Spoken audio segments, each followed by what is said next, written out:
I've put together approximately 35, maybe 37 videotapes, and all the information comes from a book dictated to me by God as his righteous servant, a man described in Isaiah 53, and a man described in chapter 11 of Isaiah, the descendant of David, the twig from a shoot that grows out of the stump of Jesse, and it is a stump because of the vanished and felled ancestral tree of the kings of Judah, the line of Jesus. He cannot be the man of chapter 11. He's not the anointed one. He's not son of David. None of that's true. The other book, that book is called Isaiah 53, The Day of the Lord. And there's about 3 chapters in those particular videotapes that come from the second book that we wrote not too long ago. He dictated to me the story of my life. It's to show you how I fit the verses of Isaiah 53 with regard primarily to suffering, familiar with disease. So that would be wounded, and as it turns out, cancer. But the other words that you find in Isaiah 53, punishment, maltreatment, crushing, bruising, chastisement, okay, that is all in God's power. That's all in God's power, all those words. But the books are unpublished, shunned and despised, accounted, afflicted by God, plagued. Nobody understands it. This is so different than the Judaism the Jewish people have been taught. This Messianic era that will never occur. And we know it's not going to occur now once you believe who I am and how you cannot. After the mountain of evidence I have presented that is in those books, just as Moses today would have to say, well, look, I wrote Leviticus. You think I just came up with that? You think I just came up with all this information? That I know how God speaks through an angel and who that angel is? Moses walks by a burning bush that's not consumed. The angel of the Lord's in the bush and God speaks. I'm the one who explained that to you. I shouldn't have to go any further than that. God says the rabbis, the shepherds, they never listen to my prophet. They think they know everything. Well, I'm going to keep showing that they don't. This is primarily for the people who listen to them and not them. I don't expect them to ever respond. Because by responding, they have to say they've been wrong. Or that's just not what we believe. And so they won't change. The bottom line is they make money on it. That's the bottom line. God had me watch a video of Toby Singer just for this one purpose I'm about to tell you. He said, watch him raise his hand. He raises his hand to do his hair or rub his nose or something, and it's this big, fat gold watch. And that's just how you know this is the God of old. He said, look at that. Look at that. I said, well, he does. He died. His skin died, scuba died. It might be a scuba watch. He said, that's no scuba watch. That's just a big, fat gold watch for everyone to see. And he makes his money on Isaiah 53. Guys, at least that's how he really got going. I don't know. I know he has a radio show. But remember, I'm in the fire of refinement. Everything God does with me is to draw emotions because I'm going to be emotionless once I get to Israel. For the most part. He'll let me feel what he wants me to feel. But nobody can get under my skin. You can't bother me. Even if I seem like I'm mad, it doesn't carry over to my insides. And I don't think about it any more than while I'm, as they would say today, on a rant, getting on somebody. But I bring his reckoning. I laugh. I tell him, you know what I am, don't you, guys? He said, I know you're a lot, man. I said, no. I'm the reckoning, and I am the wrath. That's what I am. You laugh. Holy Spirit, laugh. I said, yeah. I said, righteous servant, David the shepherd, Elijah, prophet like Moses. I like wrath. What's his name? Wrath. What did he do? He's a reckoning. But anyway, I'm going to go through these early years of mine before God spoke to me. It's chapters 1 through 6.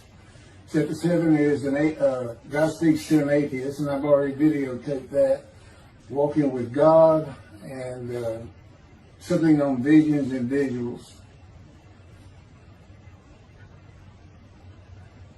So the first chapter, this is what he told me right down, birth and tragedy. I was born in Bryan College Station, Texas on February.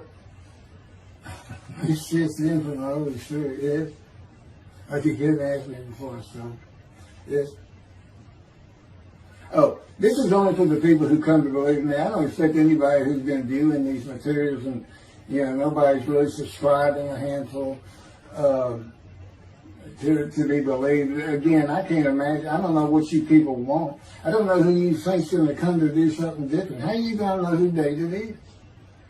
I mean, according to Judaism, there is no description of him. How are you going to know who he is? All this being presented, and I know Jewish people have seen it, only 60% of the views are coming from the United States. Now, I don't know if that means 40% is coming from Israel. Probably not. You got Canada, that's a big follower on my WordPress site. And really just all the countries of the world at one time or another have looked at some of this information as I wrote my blog, and the blogs became chapters. But I'm assuming some Jews have heard of what some man is saying he is Moshiach, and they're watching. Well, this is for those who come to believe. The people who want to be the witnesses, the many made righteous. By my knowledge, by the things I can tell you that God would have me say to you. So, this might be bored to tears with others, but it does show suffering, pain, and emotional pain, my background, and just who I am. Not just some kook out here. People say, well, he's hearing voices. Listen, as a lawyer, I ain't even do criminal law. I've seen some of these people who hear voices. I promise you. That's a person who should be hearing voices when you just see them and watch them for a couple of minutes. That's not me. Excuse me. Okay, I was born in Bryan College Station, Texas on February 21st, 1957. And that's interesting because that's the year the first satellite went up. Russia sent up Sputnik, which was really 3 different satellites, and altogether they were called Sputnik. That is considered the dawning of the age of the internet. Now, I've asked God, how did you select me? How did I be blessed with this and learning all these things with this crazy life that I've had? And but he won't answer me. He's gone poker. This poker guy, he's not going to talk. It's not going to change expressions or anything. Or me getting an impression that he is. And so I tried to come up with it on my own, and that is where I started. I said, because I know how important the internet is to this. It's the only way to get things worldwide, and all the teachings that have come through it. I didn't know, I'm 63. I'm not like the young people who can just text messages without looking at them, and all that. But he's taught me everything. He taught me how to set up Facebook, Twitter, you name it. He would just say, go to your computer, do this, do that. Commanded it and directed to become very good at the computer and, of course, word processing. I'm a regular secretary, except I still henpeck with one finger. I used to. But God says that's to show you I have perfect use of this disfigured right arm. It just doesn't have muscle in it, and my shoulder showing. Anyway, I was born in Bryan College, and that's what Texas A&M University is. And my dad was attending Texas A&M when I was born. I I graduated from there 22 years later, which is a story in and of itself. So I was born premature in the 7th month of my mom's pregnancy. I was born in February, and there were many complications. My parents were told I would not make it through the night, and they should just take me home. Mind you, this is 63 years ago. The biggest problem was that my insides had not fully formed, and it was impossible for me to take milk. Mammy, my great-grandmother, told my parents, boil rice. Feed him the rice water. It's got all kinds of nutrients and minerals in it. Dad says he threw out a mountain of rice those first few months. And it would not be my last encounter with death. So my dad graduated, and we moved to Metairie, Louisiana. And his first job is an oil and gas geologist. He looks for oil and tries to sell deals to people who can raise money to drill. He gets money up front and a percentage of production once they get their money back. That's what he's done his whole life. And I became, as a lawyer, I became board certified specialist in oil, gas, and mineral law because I had found it so interesting. As a young boy, I became interested. But he rarely had time for it. The other part, I said, okay, well, I was born with the dawning of the internet, so he's got a selection process for 57. And I come from a dysfunctional family. Lots of drinkers, lots of fighters. And on my mom, her grandfather committed suicide. It's tragedy. Earth and tragedy. In the Great Depression, he lost everything. He owned land in what is now downtown Dallas. But then when she was about 4 or 5, her mother went down to the market square in Crockett, Texas, small East Texas town. Everybody has the courthouse in the center of town, and there's streets on either side with stores. She went to the hardware store and purchased rat poison. She hadn't gotten hardly out the door when she opened it and took it herself. Died right there on Main Street in the middle of the day in a little small town. I don't know how long that would have been. My mom's 85 or 6. She was 4 or 5, almost 80 years ago. So I'm sure it was quite an event. And her dad took her and her sister's about 2 years older, to Metairie, and not Metairie, to someplace in Louisiana. But could have been Baton Rouge. And her father became a elevator operator. And you can still find this in Houston when I was at law school. I went to law school downtown Houston, but South Texas College of Law. And at the courthouse, they would have somebody sitting in there on a little stool and with a lever and take you up or down, take everybody up or down. With all the lawyers coming in for the court cases, it was packed. I'm sure they've done away with it by now. But that's what he did. And they found him one day or night. He had taken out a pistol. He shot himself in the head and killed himself. So now she had suicides on both sides of the family. And her father's brother took the 2 girls in. He actually adopted them. And she was about 10 or so, I believe. She's with him out in some shack in East Texas, and there's not even phone in this place. And he took a shotgun, and I'm sure he'd been drinking there, all known for it, and blew his head off right in front of her. I mean, that's all the circumstances I know about it. It doesn't sound like a good scene at all, but it scarred her for life. Okay, we've been taking care of her from the get-go. My father amazes me to no end. What he has done to care for her. See, they knew that was his sweetheart. Eventually, now at 10 years old, that's who he married. And they're both from Crockett, Texas. Small town people. I still take care of them. They've taken care of me for 10 years. God took me from society. He made me quit law. terminate my law license in Hawaii and Texas, and took me into poverty. I've been in poverty for 13 years until I just now filed for Social Security early. But I give them more than 90% of it to make up for everything they've given me for 13 years. While I'm in God's fire of refinement, learning everything I need to know. And I have learned much. There ain't any question.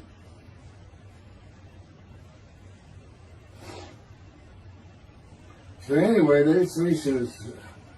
There's 4 suicides right there. So it's a family of tragedy. You know, it's a tragedy of losing your entire family in the Holocaust, and you're the only one left. It's not like that. But God says, I just got things as close as I could. He says, I touched you in the womb to disfigure you, really for just one reason. Well, 2 reasons. One, it makes you identifiable. But it was so people would pick on you. I wanted people picking on you because that's what happens to young Jewish boys. Just for being Jewish, just for having a disfigurement. People will pick on you. I told him since, I don't even really recall many people saying anything to me. He said, that's because you look like you crawl all over them. They did. And I did. I was always just say something, anything. It's just the way I was just angry inside. And God's taken all that away. But I can still go on a good rant. But, and then my mother in the 60s, young people may not know this, that's when, you know, the Woodstock and marijuana, LSD, everything started getting big. And at the same time, doctors were just handing out pills left and right. Valium, painkillers, Percocets, you know, just asking for it. They were writing scripts. And I know today they put a lockdown on that, but she got heavy into it and drunk all the time. I had to come from school and stay with her, and she became such a different animal, a different person when she drank. She became a little girl. You know, and maybe your mom act like that and slobbering and, you know, go in there to be Valium dripping out of her mouth with a bottle of booze by her. So it was an ugly scene. And so I came from a dysfunctional family, so I think God wanted that. And He's there with me from my first year to make sure that I live a life of suffering. He orchestrated many of my wounds. And He's taken me back in visions to see these things. And His visions are one thing you don't pick up in the Bible. When I say Bible, I'm talking about the Jewish Bible, the Hebrew Bible, that's not, unless I say otherwise. Which is like when God says, my peoples. If He just says my peoples, He's talking about the Jewish people, the chosen. I mean, He may say the peoples of Moab, or just by the context, you know, He's referring to another group. But that comes up all the time. So, to add to that, she tried to kill herself a few times. And when I was 10, my dad was at a Texas A&M game in Dallas. And I know it was 1967, so I was 10 years old. Because I'm very familiar with that particular game. It was against Bear Bryant and Alabama Crimson Tide. And he had coached at Texas A&M. So, as you can tell, me and my dad are big Aggie fans and football fans. But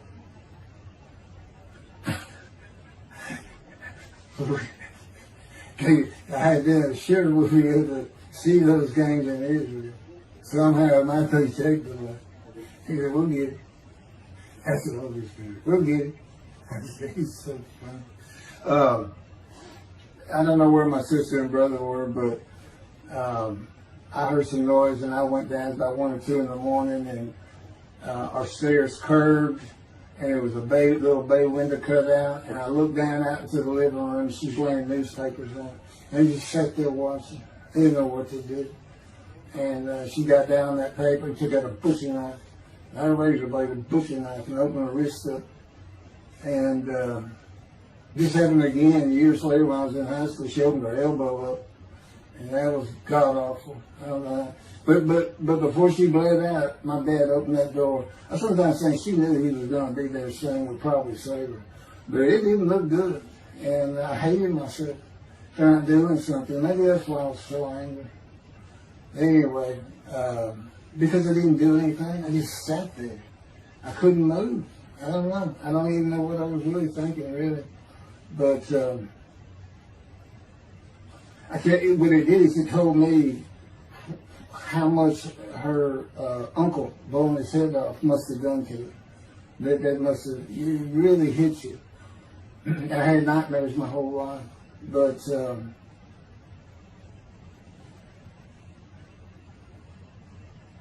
I was 16 when she did the thing with the knife.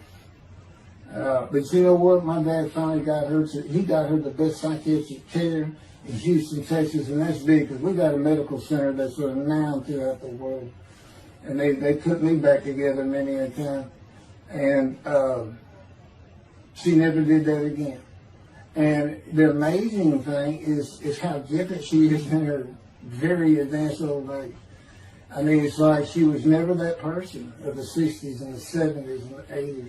I don't know how my dad survived it. I'd have never stayed. I'd have taken the kids and said, try to find us. But he's not like that. I've never seen two people who love each other so much. It's crazy. But anyway, I was married for 20 years and we weren't like that at all. We finally divorced for irreconcilable differences. Okay, my first major surgery when I was 2 years old. My first surgery. Up above here, I have a scar. I had my first of many surgeries. Been born without my right pectoral muscle, small shoulder, withered arm. And there was the movement of my arm was restricted. There was some tissue in here that had to be cut out. So they opened me up and did that. I was born right-handed, but I do everything left-handed. Except for light things, like I shoot a basketball right-handed, I throw a ball right-handed, darts, things like that. But bowling, I'm left-handed. You know, anything heavy. And I was quite average. If I had two good arms, I'd have probably been on scholarship. I was already offered a partial scholarship at a small school for track, even with this bad arm. But I just didn't have the fast start. You got to have two strong arms just pushing out in front of you. But I was some kind of quick and fast. So, we moved back to Houston to a place called West University, a suburb.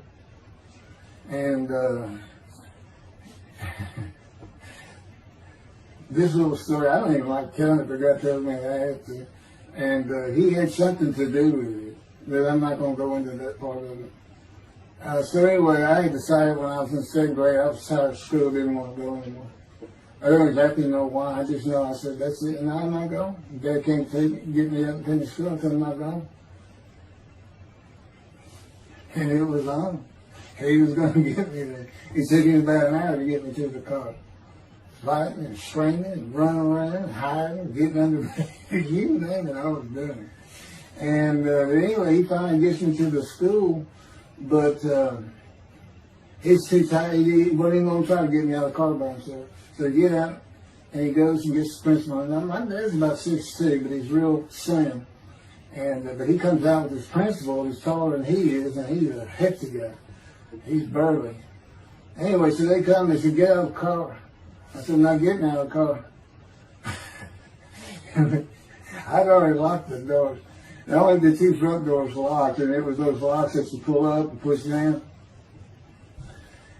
And so my dad used the key, and he opened up, he popped that lock up, and I slammed it back down. I said, I'm not going to school, I told you. He took some keys, they started throwing the keys at one another over the roof.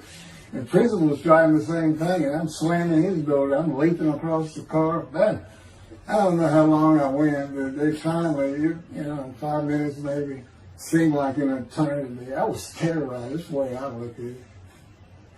Anyway, the principal got it open, and I saw that door open, and I got back on the far other side of it, by the steering wheel with my back against the back door, and I curled up like a ball.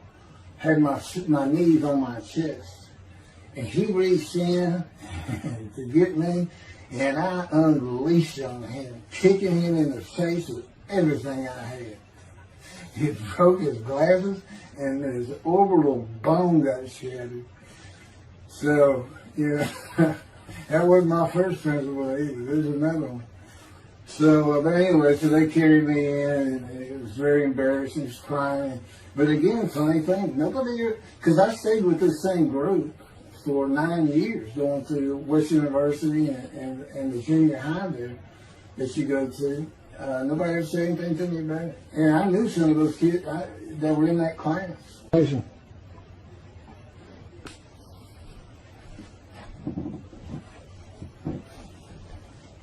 My camera only goes for half an hour.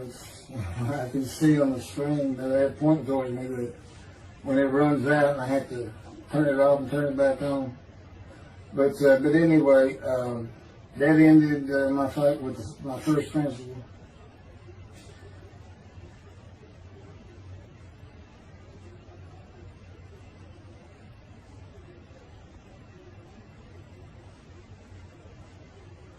Yeah, here it is right here. Let me put these together. In the 10th grade, the principal of the school told me to cut my hair. You know, I had long, blonde, wavy hair, well past my shoulders. Again, this is, I graduated high school in '76, and this is in junior high, so it's in the early '70s, but it felt like the '60s still. And I kept in a ponytail. It was neat. It was a school-wide policy. I think I was one of the last people to cut his hair. I was hiding all the time. I was always on the alert for the teachers that would turn me in. But I went and got it cut. I told the barber right at my collar. Sat there in the chair, cut it right at my collar as I was instructed to do. And then I was commanded to return to the principal's office. And so I presented myself to him. I sat down in the chair in his office, and he gets up, walks behind me, and grabbed me by my hair, back of my head, and jerked my head back fast. And said, "It's still over your collar." Now, I don't know if I did a backflip out of that thing. I can't really recall. But what I do recall is it took 3 people to get me off of him. And I was permanently expelled from school, which ended up me leaving home. It wasn't a runaway. I'm just out of here. I'm tired of everything and everybody. I ain't going to school ever again. Hate school always there. That was me. Yeah, they had to pull me off of him. I understand through a friend of mine. He said, "You know, my brother went to that school. He has some stories about that guy." So I said, "It wasn't me. It's him." Second major surgery came when I was 12 years old to try and repair my right knee and just below it. I was running full speed in a field. High grass and weeds with a family dog. And God says he had something to do with what the dog did. For no apparent reason, just suddenly he was running at my side. And he just bolted, he just stopped going straight to the heart of the left and went right between my legs. I go sailing in the air, and I came down on my knee. Except my right knee came down on a broken Coke bottle, Coca-Cola. And they used some thick glass back then. It was stuck nose down, way down. It was all broken up, but it was the bottom all jagged at my knee. Just, you know, they said it went to the other side of your knee. They said, "You got that whole field in your knee." But when I got to the hospital, I sat there for a long time. The first officer came in and just told my mom, "Right in front of me, you know, I'm in the room, you know." He said, I can't repair it. It's not repairable. We want to take it off. You can't use it." And I already knew that, because when, as I started screaming and yelling for my dad, he finally came back. This field was behind our house. There was a chain link fence, and then the field. And you know, my dad finally heard me. He got over. He saw the blood, and so all of a sudden he scared to death. I'm going into shock, and he got me to put my arm around his neck, and he said, "Can you walk on it?" And I tried, and it just collapsed. It was useless. It was, you know, it was awesome. And then I had to climb over that fence. And my mom was going crazy and screaming and crying. And he had to go take care of her. I'm sitting in his bathroom, my leg all opens up, and I'm just getting sicker and sicker, nauseated, scared. I was a cripple. And but anyway, they get me down to the hospital. And this, like I said, first doctor just like, we don't know what to do. And just right then, and God said he knew he was going to be there. This doctor walks by, and my mom recognized me. And she goes, Dr. Kane. And she runs out the door. Well, this is Dr. Kane.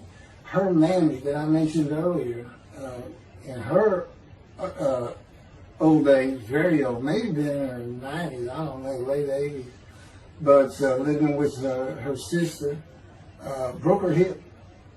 And this doctor repaired it. This is a long time ago, people. Repaired it, and she actually walked again with a walker. I remember. But that's who this doctor was. And she said, my son, they're going to take his leg out. You've got to come look at it. And this Dr. Kane actually became the medical doctor for the Houston Oilers. He repaired many in me before and after me. I guess that's what he specialized in. But he was at the hospital just to do rounds. He wasn't dressed for surgery or anything. But he came in that room, and I mean, he was livid when he looked at my knee and knew how I'd been there for like 5 hours at this time.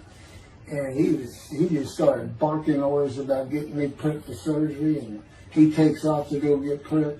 And they literally ran me down to surgery in a gun. I mean, they were trying. This kind of fear he put in everybody. Anyway, I was in the hospital for weeks, and I woke up with my leg. I was glad of that. I had a cast from my hip to my ankle. And he told me, when I finally was being released, he said, if you put any weight on that leg, you'll never walk again. So, I can't remember, 6 weeks, I don't know how long it was that I had that cast on. It wasn't my first cast, it wasn't my last. Or maybe it was my first. Maybe it wasn't my last. That's another story. We're not getting very far. There's 6 chapters. I'm barely getting through the first one. But what I'll do is I'll just do 6, just like I did with Isaiah 53. I did 6 or 7 videos, 7 I thought. But then I joined them all together and put it as one video, the definitive commentary of Isaiah 53, which comes straight from God, by the way. I mean, you can contest what I'm saying all you want, but it makes perfect sense. For the first time, Isaiah 53 is explained. And how did I become the smartest religious Jew in the world who can see that? And what the wounding and the punishment, everything's about, and how it's really, in some ways, a snare for the Gentiles for the day of the Lord. Because he knows he can take me and just decimate any argument they want to put forth. You know, in particular, I'm blemished. I'm the Antichrist.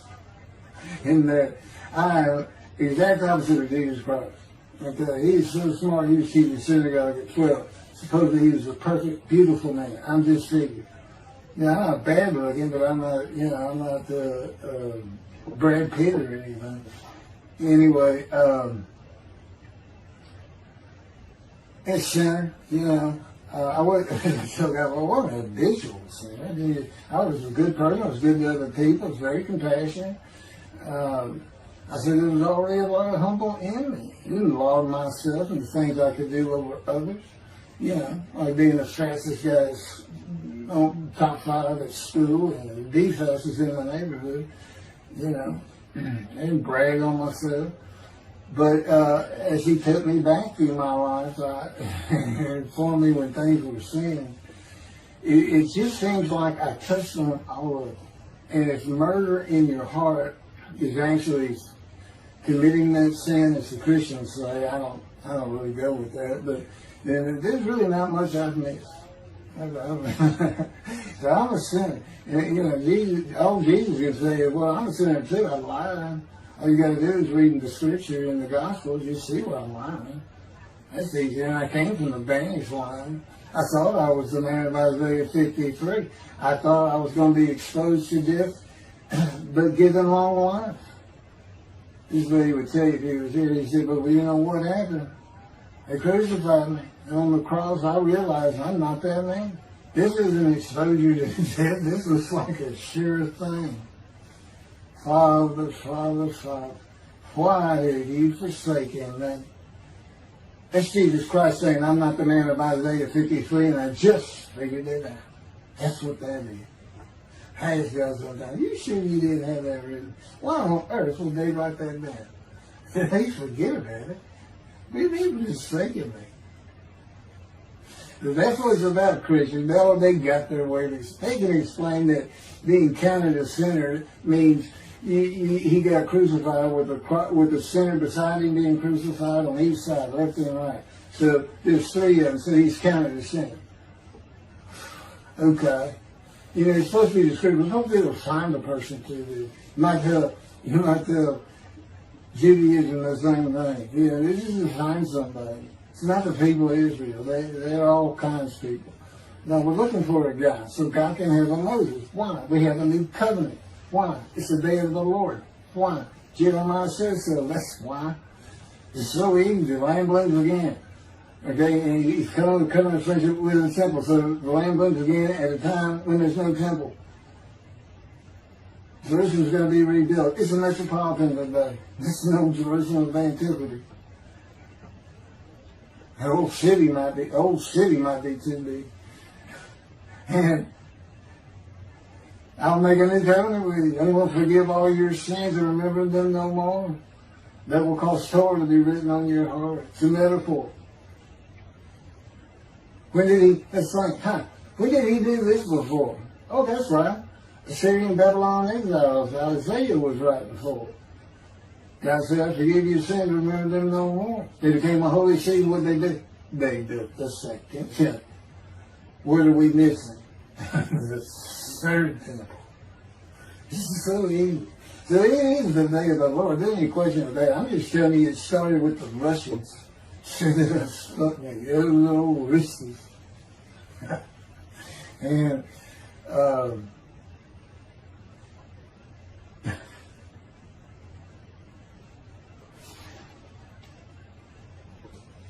And he's bringing the covenant, but he's got to have a Moses. He's never sent a prophet like Moses. So he was saying, it's Joshua. No, it's not. I'm meeting today, the day of the Lord. And guess what? He gives us a description of him. He knows this is a time of secularism, reliance on science and medicine and doctors. And you got so many more people who the only book out there is not the Hebrew Bible. There's a lot more books in it. There's all kinds of distractions, television, cell phones, computers. Back then, you just sat around and said, what do you think God said? I don't know. Wish he'd send some rain. It's just, I said it's easier to get them back then. But here it is. It's here. And God said, you see why I put Shunning and Despise in there? Because for a while I said, God, this is before we really got the books done and everything. I said, I'm just sitting in a room. I can't really tell anybody Shunning and Despise in that. Counting me plagued, afflicted, and by God, and everything else. He said, well, how you feel now? That we've been putting all this on the internet, guys, that feel Shunning and Despise. Yeah. I can say there's no question this hasn't gotten back to those two. I say, you keep attacking them like this, and I'll be certainly sure, just in case I'm wrong. But, because he won't actually tell me, he won't tell me anything, this is a rule of thumb, he won't tell me anything that I cannot find out or become knowledgeable on or informed on of my own. Which means about nothing, because we're in a room all the time. The adjunct of the Holy of Holies is what I call it. I live in the Holy. I'm like the priest who can, the only person who could go into the Holy of Holies was the high priest. And that's what I'm like. As a matter of fact, God had me write down, just as he had David write down, there's Psalm 151, where God said, it's on a video, where God is speaking. Where the Lord came to me and God said, quote, and within that, he says that he declared me. We actually used the song where he declares it for David. He declared me an eternal priest in the order of Melchizedek and King David. and a rightful king, small k, and a rightful king. And he also declared, I'm the righteous servant. I mean, that's God talking. I mean, he's using it. When he dictated to me, it wasn't, to be written in my personality. That's him. That's him doing a new song. So, because he does that. Even in the writings, the person doing the writing, whatever prophet it was, or Moses, or David, if he wrote Samuel 2 and Kings 1 until he died. As I said, God says, look, just assume the central character is the one I had writing, because their lives change when I come to them, just like mine changed. This is not anything I could have ever conceived or even bothered thinking of. I had never read the Bible my whole life. If he didn't tell me, we're going to the bookstore and get you a Tanakh. That was 13 years ago. And my answer was, what's a Tanakh? I didn't know anything. And look at all this knowledge. But this is it. This is the only power he's going to use in creation. He's not going to perform miracles. He's not going to have me performing miracles. And he's not. He said, the only power I'm going to use is on you. What I can get you to do. He said, I can take a Gentile Texan and take him to Israel and get my temple built. Okay. He said, because that's what you say to God all the time. Okay. And one night, I hadn't even read Isaiah 53. He didn't come to me and just say, offer yourself for guilt. I crush you with cancer. It was me that did. That's not, I wouldn't have known what he was talking about. We finally get to Isaiah a couple of years later. He said, Keith, read Isaiah 53. I said, okay. And so I read it. I said, okay, finish it. He said, who do you think that is? I said, I have no idea. I said, Barry, read it. I didn't know what it's saying. I said, I think these two verses ought to be up here. I said, you sure nobody messed with this thing? He said, nobody messed with it. It's just that I got Isaiah right.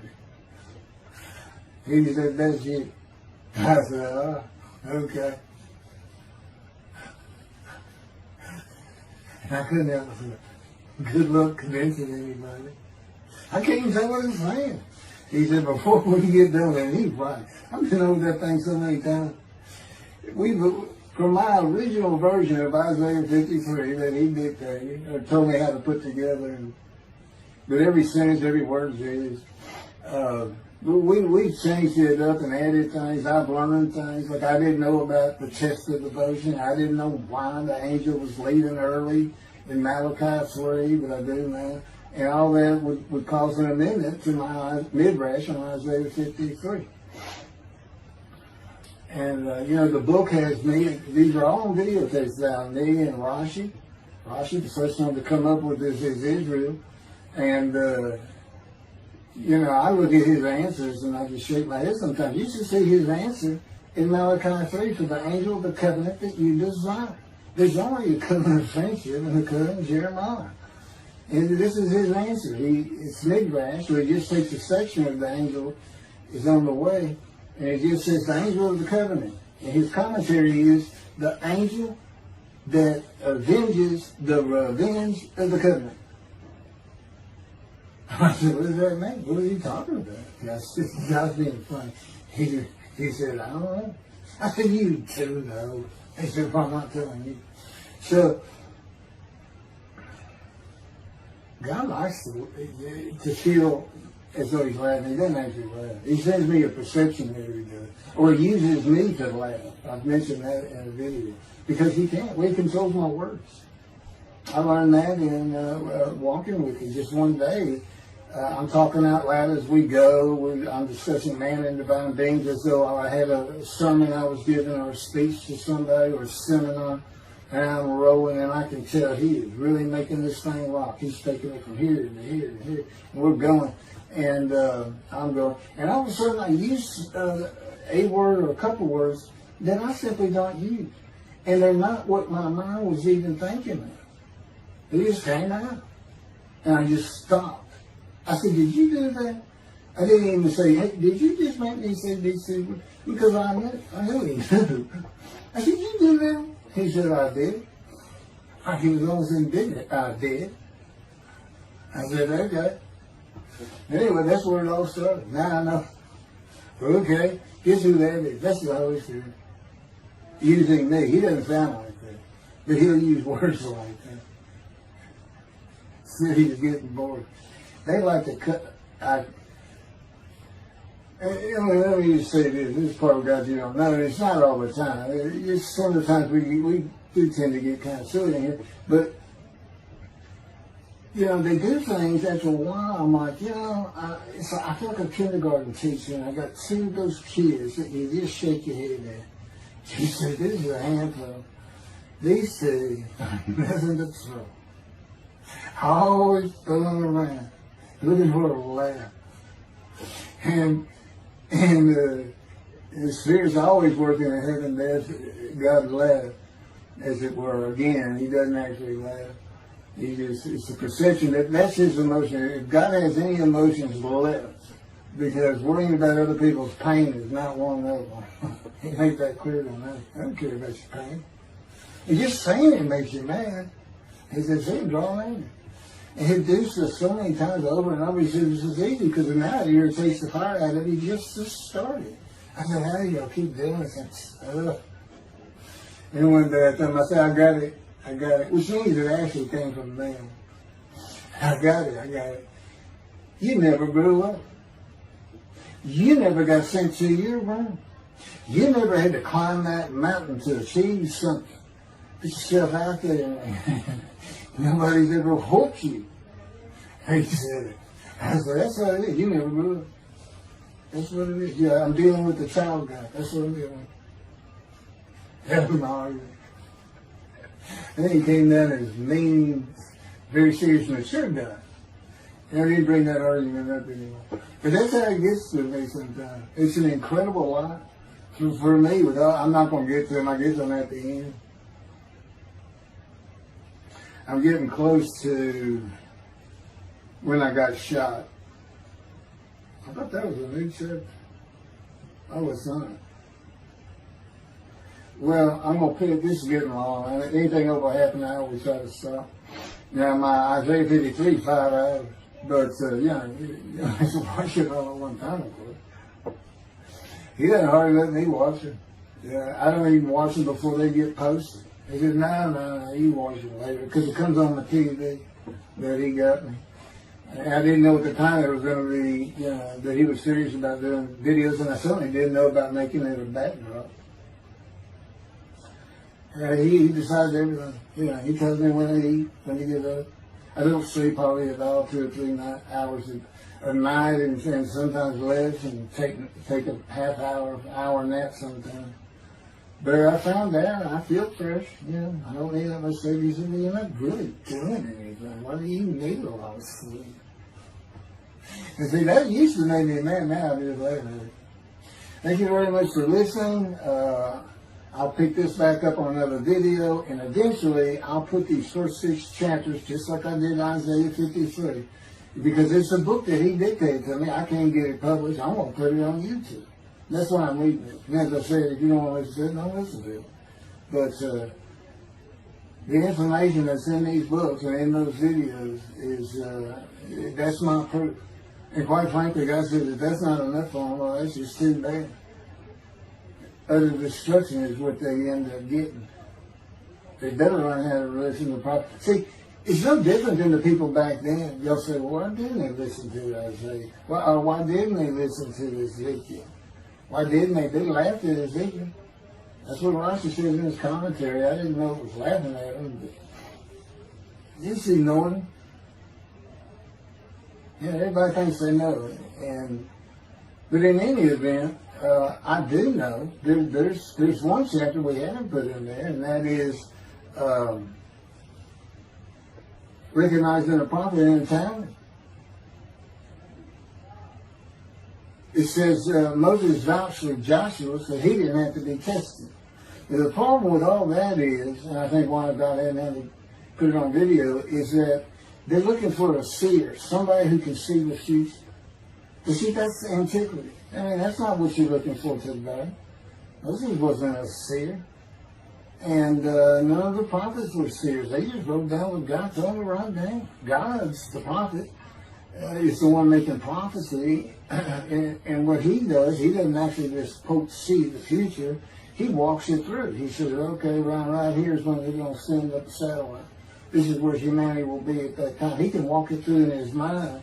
As I mentioned, his eyes, he doesn't have them. It's just his absolute knowledge of all things. He can form a picture of this ring. Me, it's in here. He knows every atom of my body. And it's like he does a vision for himself, a visualization. That's what I call when they put pictures in my mind. He says, and he puts it into the spirit's mind. And they're both within me. You know, the big cloud that just came down. If you're sitting in a room with me, it envelops you. But it engulfs me, it goes through me. My little spirit cloud becomes part of the big cloud. That's why God is in his spirit. Here's the elements of spirit, here's the elements of God's presence, his mind. Two clouds, they just come together, they can be together. Okay, God's still one. He created the other cloud. And then in this room, filled with them, my little spirit is like a little cloud that just came in and part of it. That's who I am. That's a man in divine being. Okay? No, it's like nobody's really expecting it. Well, maybe it's because you didn't know these things. And now I get to see them shunned.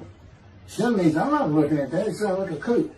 We by faith, by the fundamental principles of Fambam, the talent, from his diagnosis of the talent.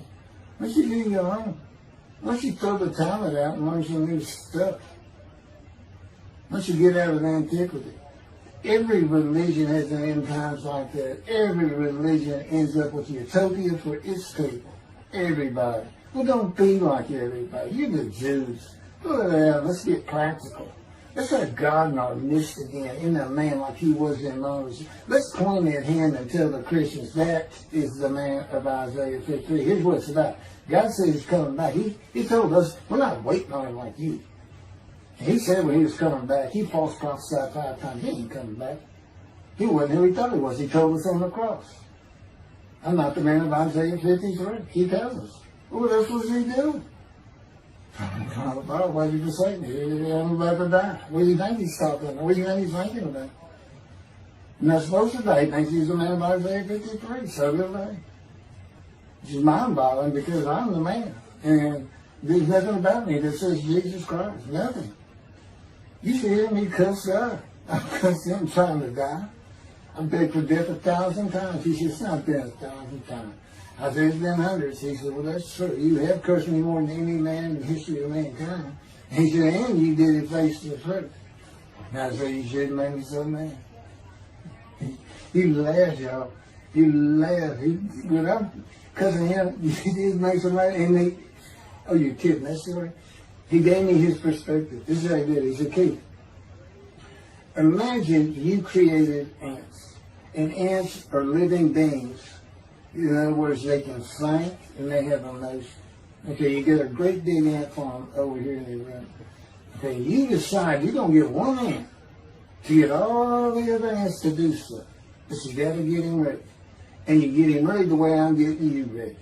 Now, he's married. Right? I said, yes. Yes.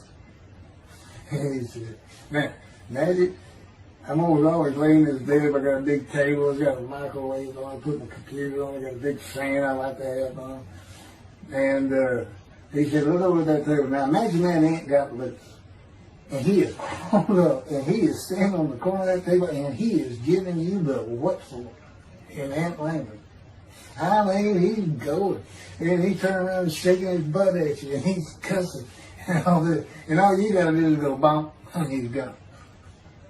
I think that's funny. And it is. And that's how that's what it does to him with me. You know, the spirit wild me up. I call him the troublemaker. Trouble. He's so funny. But God's so humorous. There's a difference in their humor. Okay, that wraps up. So that does wrap it up. I'm going to pick up a gunshot. I guess it was forcing the accent to my knee. They ended up opening me up in between my breast and my pelvic bone, and now it's been 3 times. And eventually, you know, the lung cancer and colon cancer and skin cancer. But the lung cancer is when they told you should have died from the colon cancer. He said, but this is it. We can't treat that. It's too advanced. You're gone. And prepared to die. That was 20 years ago when the planes hit New York. It was the planes hitting New York that got me up off the ground one last time to see one more doctor. The life of God's righteous servant of Isaiah 53, chapter 3, gunshot. Shortly after I recovered from my knee injury, I moved to Fort Lauderdale, Florida. I was not happy about it at all. It turned out to be a lot of fun. I made some great friends to celebrate my 13th birthday. My only injury in Florida was having my front teeth shattered and knocked out, requiring casts, which was more of an ordeal than I would have imagined. We returned to West University in Houston after 2 years. My mom was not doing well at all, and it was getting close to her second suicide attempt. I was back with my old friends and did not have much supervision from home, and I failed ninth grade. I made my own decisions, and I rarely listened to others. After being set back a year at junior high school, I made a few new friends, which led to my next serious injury. My best friend was a Spanish Italian whose father was from Sicily. And he kept a machine gun in a violin case in his office at the restaurant he owned, where his son and I were waiters. It was called the Godfather. My son was the best pool player I've ever known or played with. An absolute natural. I will call him Antonio, but that's not his real name. Antonio's girlfriend was a Jewish girl. I will call her Rebecca, but that is not her real name. Antonio was a Catholic Christian. Rebecca did not practice Judaism, and Antonio did not go to church. I was a confirmed atheist, and we never talked about God or Jesus. Rebecca's father had foreclosed on a ranch about 8 hours from Houston outside of LaGrange, Texas, Fayette County. LaGrange was famous for the Chicken Ranch, which was an illegal brothel that operated from 1905 until 1973. The business served as the basis for the 1973 ZZ Top song, LaGrange, and the Broadway musical, The Best Little Whorehouse in Texas, as well as its 1982 film adaptation. T.J. Flourney was known as the meanest sheriff in Texas. In the coming weeks, I would be interrogated by him outside of Shock Room 3 at Dental Hospital in Houston. This is an excerpt about him from an internet article. It was the most one-sided Texas battle since the Alamo, as 100 citizens watched disbelievingly in the dusty little town of LaGrange, their beefy sheriff, T.J. Flourney, reached into a black 1975 Continental Mark IV and began to shake by his $300 suit Marvin Zindler, the star consumer crusader of Houston, Texas. That's from People, June 17. Next, the sheriff tore off Zindler's blue-white toupee, waved it in the air, and then finally ground the rug under his cowboy boots. Behind Flourney's fury was the fact that on Zindler's last assignment in LaGrange 18 months before, he had filmed an expose, which resulted in the closing of a critical part of the local economy, the Chicken Ranch, a legendary body house. Antonio, Rebecca, and I first went up to the ranch in the summer of 1975. It was a small ranch house and small lakes with horses roaming around loosened pastures. We decided it'd be fun to try and catch one of those horses and go riding. The next time they went to the ranch house was in Rebecca's father's Mercedes Benz. Two-door convertible Mercedes Benz. I sat on the hood of that Benz with a lariat while she tore through fields trying to run down a horse for me to rope. The horses could turn too fast, and we never got close enough for me to rope one. What we could and did do on the next trip was bring guns. A 30-30 rifle, shotgun, and two 22 caliber pistols with holsters. As a backdrop, Antonio and Rebecca had broken up as boyfriend and girlfriend, and her attention had turned to me. I did not believe that caused any friction between Antonio and me, but it should have. It did not seem to be a source of animosity of Antonio towards me in any event. On October 5, 1975, we were all back at the ranch having a great time. Tony and I were shooting at cans with our pistols and practicing a quick draw from the holsters. We were standing shoulder to shoulder, about 3 feet apart, and he was a little forward of me. Rebecca came up behind us, between us, and said she wanted to shoot. Antonio passed his gun to her, and it fired when it was going by me. The bullet went on a straight line through my bladder, intestines, and colon from the front right and lodged in the back of my left buttock in my backside. I could see the trajectory in my mind. I fell to the ground, and Antonio fell on top of me, rolling me over and over. I think he was looking for an exit of the bullet. I told him to get me to a car and get to a hospital. Felt like Babe Ruth had swung a bat up between my legs. I never once thought of God. On a big ranch, there are several gates for different sections of land and different purposes, usually with chains and a lock. When we got to the first one, I told Antonio, drive through it. I told him to ram it. I knew I was dying, and all I could think of was, you have got to hurry. I didn't panic, but I had never been so afraid and had never felt fear like that again to this day.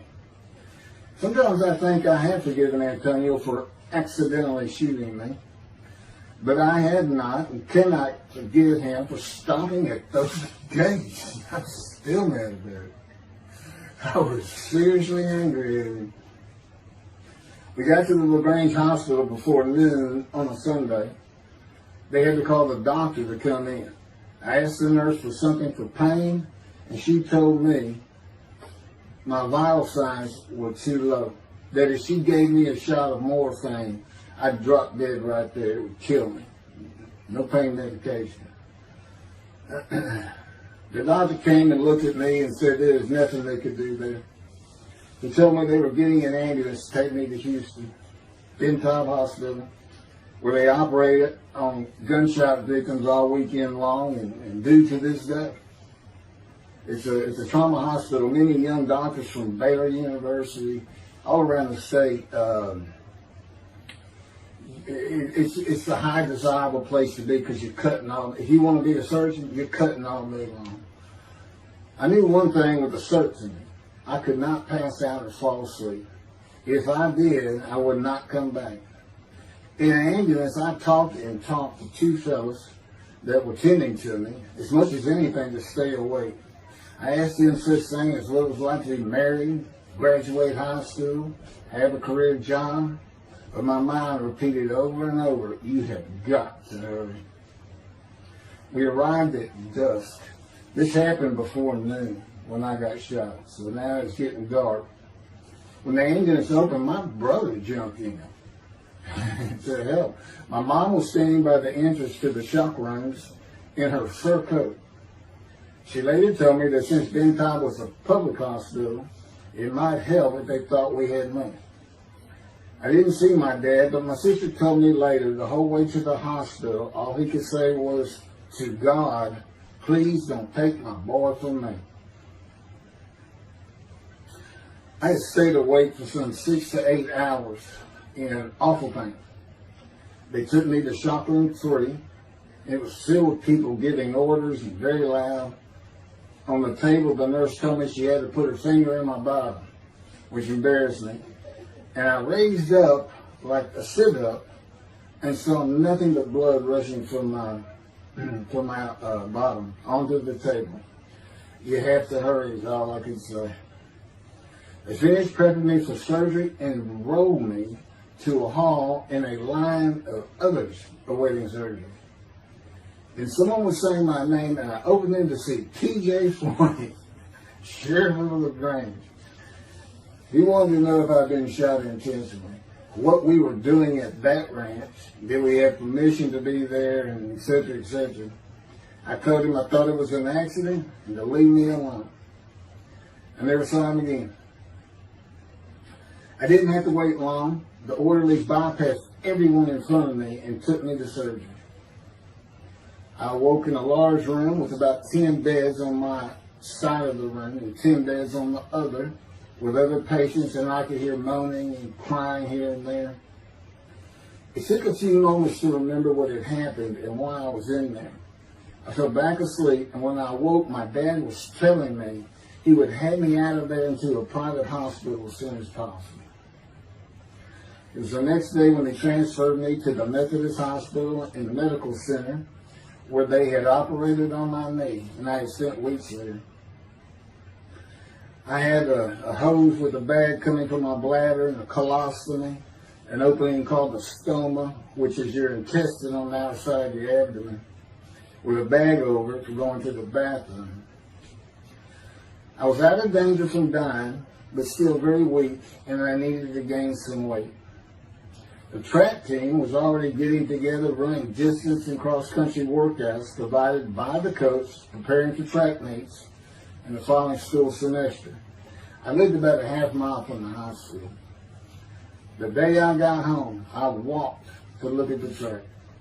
It did not seem possible I could get back in shape. I was afraid to cross the roads to the school. I could not even trot to get out of the way if a car came my way.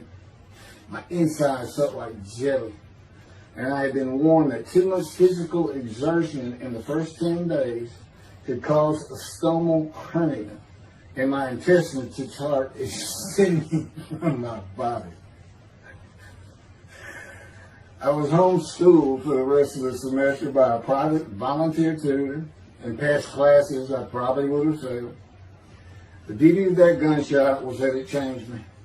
I was never going to graduate high school, having failed so many classes. So I set up night school classes for the next and my last semester of high school. I was 18, soon to be 19, and a senior.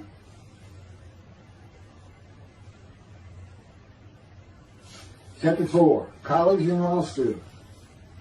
Before the summer of 1975, one of my best friends on the track team, who threw the discus and shot put in field events and was a senior, told me he wanted to do something big the coming summer before starting college at Louisiana State University, LSU. I was only a junior and I had no plans for the summer. He mentioned this to me, and I began thinking about how long it had been since I had been to Colorado. My father, who had really good years and many so-so years, depending on how the oil and gas industry was doing. And when I was in junior high school, he had sold some prospects that completed a few wells and had purchased a condominium in Pagosa Springs near Durango, Colorado. My friend's name was Keith Miller, and I called him Miller. He had given me the name of Say Babe. At one of our night track meets, I was running the 330-yard low hurdles, and the last turn was behind bleachers where the officials lost sight of us for a few moments. A runner to my left veered out of his lane into mine and took my hurdle, and I had to slow down and go around it, yelling, "Hey man, that's my hurdle." I wasn't happy. I do not remember how Miller knew what I had yelled, but he was probably on the football field inside the track working on shot putting biscuits, watching me run and hurting me. I did not really know him very well at this time, other than he was a popular senior who knew everyone, in stark contrast to me. On the following Monday, I was walking down the halls between classes, and coming in the other direction was Miller, though I did not see him. Then as he was passing me, in a loud voice, loud enough for everyone in the entire hall to hear, I hear, "Say, babe, that's my her." Hence, say, babe. That began a really good and fun friendship, and I got to know the class I should have been in if I had not failed ninth grade. And because I was Miller's friend, I was immediately accepted by anyone he introduced me to. I found out about 40 years later on Facebook. I looked him up and we friended that he's Jewish, and particularly because of his brother. He's got an older brother, and they look just alike. They live up in Oregon. But I did not know that. It's not something we ever talked about. Just didn't think about it. I'm sure he wasn't observant at the time. I told Miller about my dad's condo and suggested we plan a trip up there and backpack in the Womanichi wilderness of the San Juan National Forest. I had hiked there while in junior high school with a friend and his little brother. I had a driver's license in my second year in the ninth grade. The prominent 13,000-foot peak is 10.7 miles from the town of Silverton, which began as a silver mining camp in 1873, and that is where I plan to take Miller.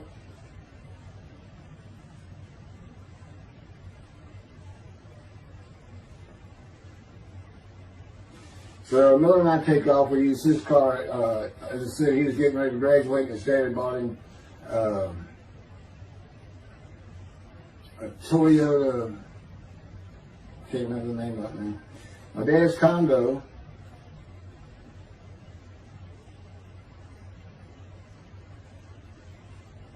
is about 60 miles from Durango, where a train depot is located that runs a train through the Womanichi Wilderness to Silverton. The train is an authentic, narrow-gauge, steam-powered, coal-fired, scenic railroad train ranked one of the top 10 scenic railroads in the world. It's something else. It stops twice in the same places to let off and pick up hikers and backpackers in the Animus Canyon of the Womanichi. At top speed of 18 miles per hour, it takes the train 3.5 hours to travel the 45 miles from Durango to Silverton. Oh, here it is. Miller had a new Toyota Celica. And after a day and late into the night, we made to Pagosa, slept, and we're at the train station before the first departure the next day. I don't know what the problem was, but the train was not going to run that day. So we couldn't get to where I wanted to take it. It's just too far. We decided to get a hotel in Durango and just head down the train tracks into the wilderness and explore an area I had never seen in with the maps. We got lost. And at one point we decided, let's just put these backpacks down and you go that way and I'll go this way. Well, we did that. We met back up and then we couldn't find a backpack. And we did finally find them. We slept that night, and we had a big black bear episode because we had left some food out on the ground, which we shouldn't have done.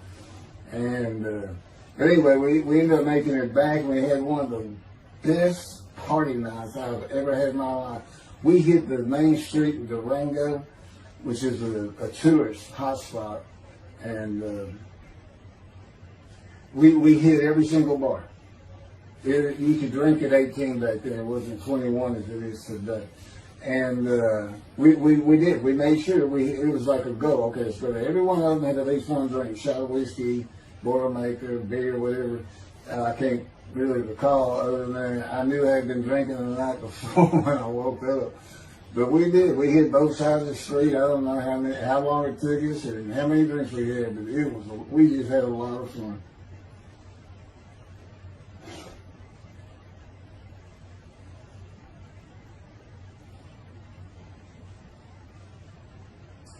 Okay, I'll be coming to chapter, I guess it's 4.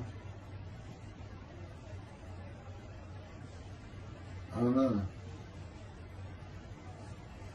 I thought I was coming up to the cancer story, but this is different. This is getting into alterations while at school.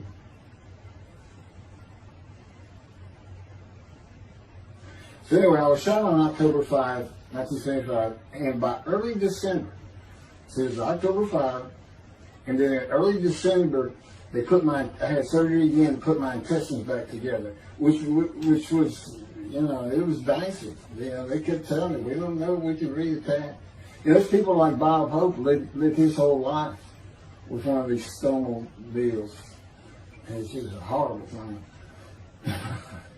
It was successful. They put it back together, and they removed my bladder tube. The girl next door, who I had never talked to other than to say hey or hello, and who also went to high school with me, had been coming over daily, and she agreed to be my girlfriend when I asked her a few months later.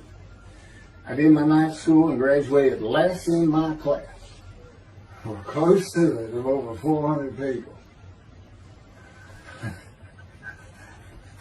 In late December, I began running with the track team. Now, I had surgery early December. I already got out there with them, which was difficult.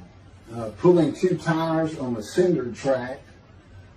There's a rope, 2 tires, and you put a harness around your waist. I had to put mine high up on my shoulder.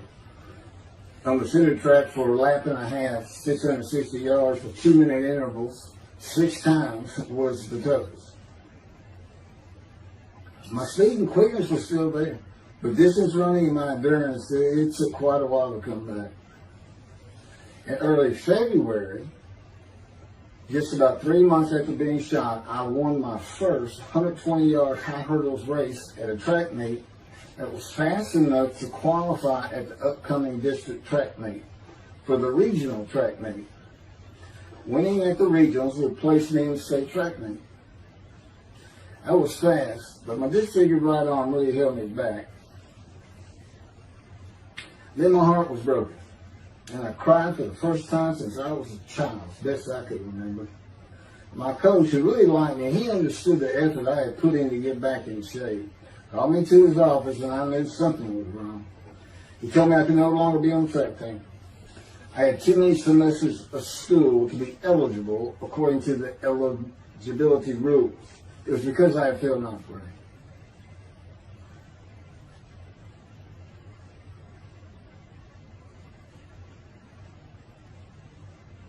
And of course, I had no one to blame but myself. Skipping school all the time, just not trying or caring about learning was why I failed. I was not lacking in intelligence and common sense, as many people thought of me. I could and often did read a complete science fiction paperback book during the school day. One day. I get them from my brother. I just sat in the back of each class and read my book, and the teachers always left me alone. I also was suspended from school a couple of times for fighting. First fight was in the gym in the bleachers, with the principal on the floor telling us the do's and don'ts for the second semester of the 10th grade. This is 2 years before I was shot. I found out he already knew me by name, and I had never talked to him. The second fight was with the same guy, but this time we took it across the street from the school. He had about 10 of his friends, and I, being pretty much a loner, I had none. They were African American, bused into school from neighborhoods far away. And I just didn't understand them, or know why they even talked to me with words I did not get, like word, or say, man, can I hold a dollar?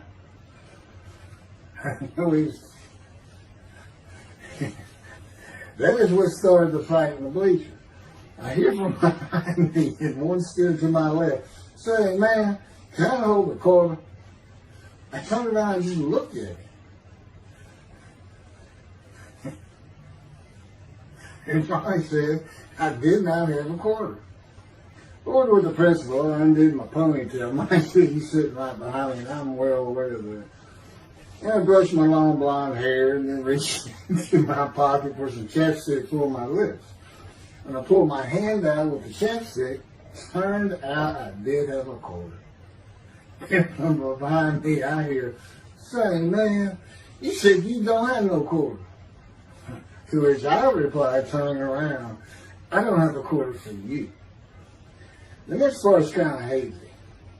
But I do know I grabbed him by the front of his shirt and threw him down the bleachers onto the students sitting below me. That is when the principal yelled my name and told me to go to his office.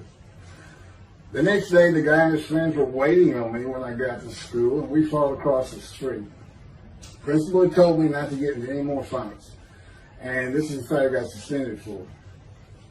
I remember being in, after my suspension, being in the men's room smoking a cigarette in a stall, and a group of African Americans came in, and they were talking about the fight. What I remember was hearing, "That white boy went Muhammad Ali on him." My favorite fighter. I even saw the Ali-Foreman fight in Kinshasa live in Amsterdam in 1974. And some of my best friends in high school were African Americans, mostly on the track team where we could get to know one another.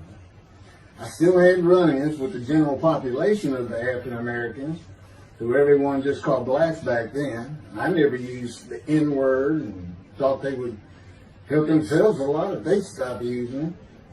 Mostly I think they were angry at being bussed in from neighborhoods far away. In fairness to them, white kids did not seem to like me much either. So, I looked young even for my young age, and with my long hair, about 6 to 8 inches past my collar, I looked kind of girlish, and many people said that to me. One day a friend of mine told me what it was to him.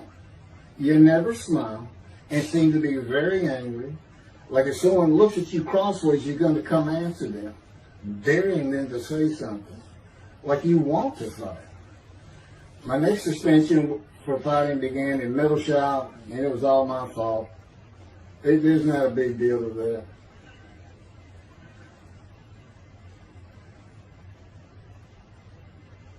The last fight I was ever in came right before I was gunshot at the ranch. The accident really changed me and the way I looked at life. I never got in another fight after I got shot. It took some of the fire out of me.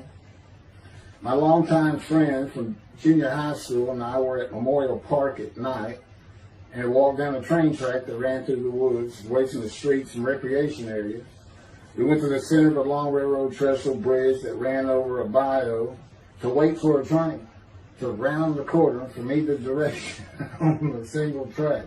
When a train would round the corner, we had to run and jump off the trestle after clearing the bayou. We were drinking beer. As we were sitting, we started talking about the price of gas at 44 cents a gallon in 1975. Anyway, the trains weren't running. We got up to leave, and as we're walking down the steps, he said something about my father and about how to find oil and gas. And I turned around and just hit him with everything I had, with my right arm. And I realized what a stupid thing to do. I called him the Big Sweet. He's huge Norwegian. His hair was white and long and longer than mine. His hand was the size.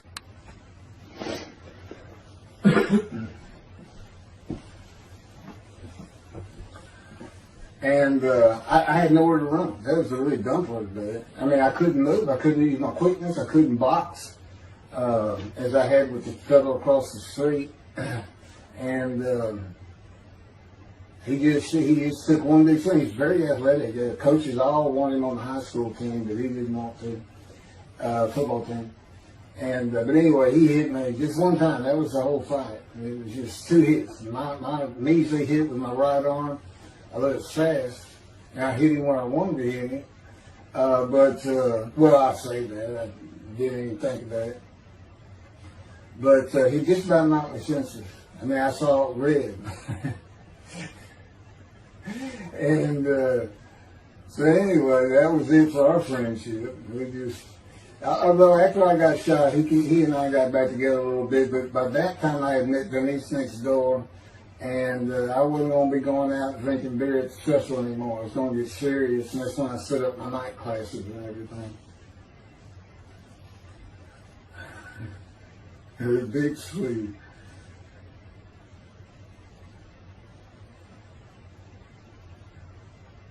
After the gunshot, I stopped seeing old friends, including Antonio and the Big Swede, and spent all my time with Denise from next door. I knew I wanted to be someone who succeeded in life. My dad always told me when he was angry with me that with my smart mouth, I was never going to be anything but a ditch digger or a lawyer. While he said lawyer in a derogatory way, he got me to thinking I'd like to be a trial lawyer. I had to get into college first, and the only school I wanted to go to was Texas A&M University. Anyone who had ever known me would tell you that I was not even close enough to being smart enough to go to any college, much less Texas A&M. I would tell you I had never applied myself to the task of learning. Texas A&M denied my application. I called them and pleaded and argued, and finally admissions said that if I came to the summer semester of 4 classes and maintained a B average with no fails, they'd let me in. I did it, barely. I almost failed calculus and got a D. Just a quick thing on Texas A&M, because it relates to World War II, which always makes me think of the Holocaust, and how many Aggies were involved in that. Texas A&M enrollment began on October 2nd, 1876, and admission was limited to white males, and all students were required to participate in the Corps of Cadets and receive military training. Many Aggies served in the military during World War II, with the college producing 20,229 combat troops. Of those, 14,123 Aggies served as officers, more than any other school, and more than the combined total of the United States Naval Academy and the United States Military Academy. During the war, 29 A&M graduates reached the rank of general. Texas A&M is more than a great university. It's the home of the Aggie family with a long history of spirit and tradition. And I'll pass through all that. You can read. I got all this from Wikipedia.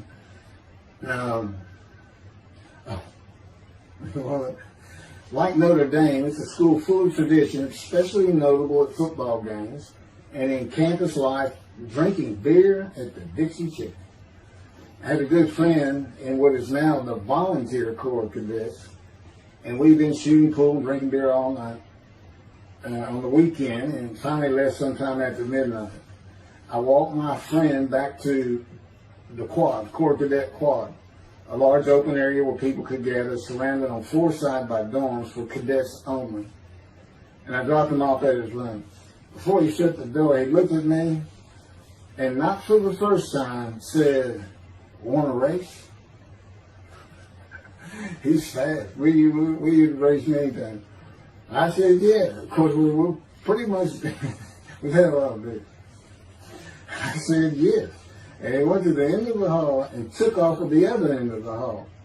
He was fast, but I was pulling away with just a few yards to go and hit the wall before I could stop and busted my chin open. Blood's pouring out everywhere. People opening doors. Look, that's what the little guy did to the taller guy. Taller guy. I also sprained my ankle. These are my injuries at Texas A&M. I also sprained an ankle so severely playing basketball with football players that I was in a cast for 6 weeks. Those were my only injuries in the 3 years of A&M. It was the gunshot that changed me and everything in my life. I married Denise when I graduated from A&M in '79, just 3 years after graduating high school. I went through in 3 straight years because I had those hours from the first summer. I just went ahead and went the next summer too. And I got out of, and the average for most A&M students is 5 years. But I went through in 3. And of course that meant I never dropped a class, which also meant I had a low GPA, grade point average. And I didn't realize how important that was for admission to law school. I was denied admissions from every school across the nation I thought I could get into. I do not know how my dad knew about South Texas College of Law in downtown Houston, but he made some inquiries and found out the dean was a graduate of Texas A&M. And we're known for helping each other. We set up an appointment with the dean. I told him of my rather intense home life and wayward ways, and that the A&M had given me a chance to prove myself as a capable student. You know, he hemmed and hawed, looked around the theater, and gave me the same opportunity A&M had. 4 summer classes, D average, no fails. I did it. I was terrible with chemistry and math, but it turns out I had good reading and comprehension. It's probably from reading all those science fiction books in school. I graduated in 82, and I did great on the bar examination. Keith Ellis McCarty, attorney at law. Who would have believed it? Which reminds me of verse 1 of Isaiah 53. Who can believe what we have heard? And that's what any of my friends would say about me getting out of law school. Much less what's happening today. You go find somebody that knew me in high school, they say, who? Oh, that can't be straight. Get out of here. I know him. Forget about it. Chapter 5. 27-year headache. I'm going to pick up with that on another video. And then that'll be it. Some general comments. 5 and 6. I'm not sure what 6 is. Yeah, 27-year headache. I'll go ahead and mention God in one of these actions. And I won't say anything about the dog who took a hard left between my legs. It's about severed my knee, my leg. I won't mention that. Or hitting the big Swede on the track. Unbeknownst to me, my arm just took off. I wouldn't have hit him with my right arm. There are things he has shown me. And getting gut shot. Yeah, I think I would have figured out, you probably shouldn't be hanging out at this store anymore if you're going to be talking to his ex-girlfriend. Little things like that, he controls my perception. Little things like that in my life to make sure I am the man of Isaiah 53. If anybody thinks I'm going to back off saying that, they're wrong. I have been through too much. My whole life is dedicated to this time, the day of the Lord. As a matter of fact, what about my day? I said, what about my day? Well, he said, well, first of all, God's speaking with you and living with you. Most people say that's pretty good. I said, yeah. But anyway, here's something he's promised me that he lets me check out all the time. And I'm going to put on the screen.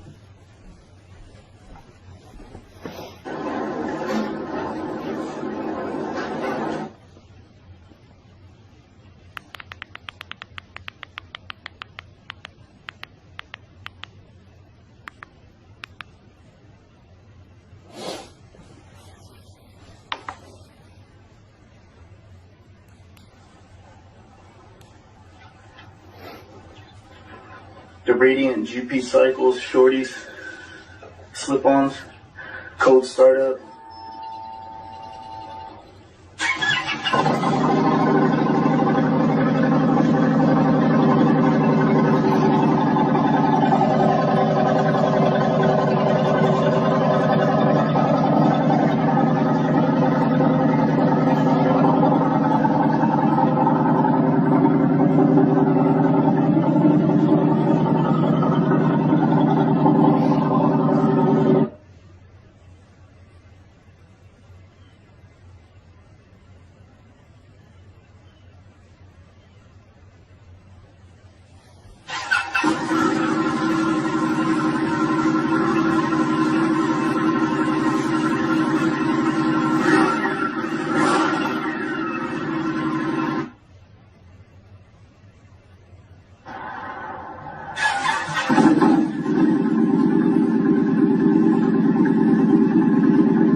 27-year headache. Chapter 5 of the life of God's righteous servant of Isaiah 53. The same year I graduated from law school in 1982, my son Justin was born. In 1985, my daughter Brooke was born. And in 1988, my youngest child and daughter, Laura, was born. I was making good money, though I expected a lot more, in my first job with a law firm that specialized in collections. I also tried my first civil case, which, while working there, which was a nerve-wracking event, first trial. The first day I entered the courtroom, the judge asked me if I was a law clerk. I had a very youthful appearance, though I was 28 years old, not 20, common age for a law clerk. My youthful appearance in junior high school and high school with my long, wavy blonde hair I usually kept in a ponytail had way too many people tell me I looked like a girl. It is interesting, though, at least to me, not one person in my entire life has ever said anything about my disfigured arm. I must have looked like a girl who would beat on you if you did it.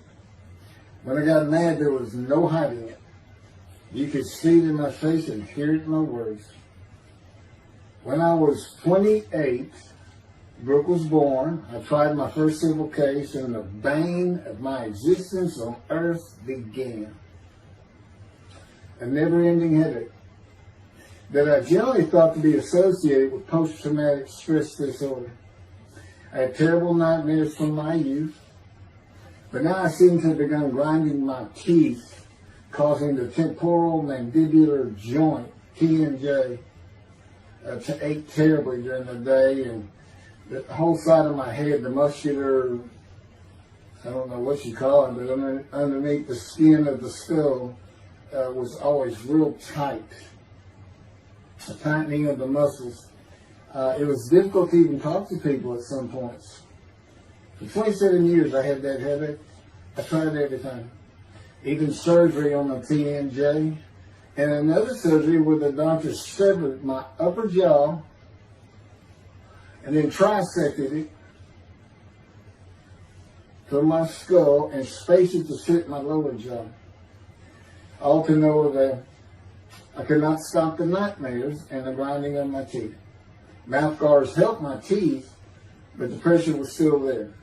I literally feared going to sleep. I didn't want to wake up the next day sometimes because I knew how bad the pain would be there again. It completely ended my dream of being a trial lawyer. So I got an associate position in an oil and gas firm and began learning how to prepare title opinions for oil and gas companies on tracts of land they plan to drill on. Basically, a title opinion is you start from sovereignty, which is when the state granted the land to someone, usually great, large tracts of land, and from there you get parceled out and cut up, and I'd be chasing one small tract within a very large one almost 200 years ago in the early 1800s. And I would have to create genealogical charts of heirship, for people who died without a will.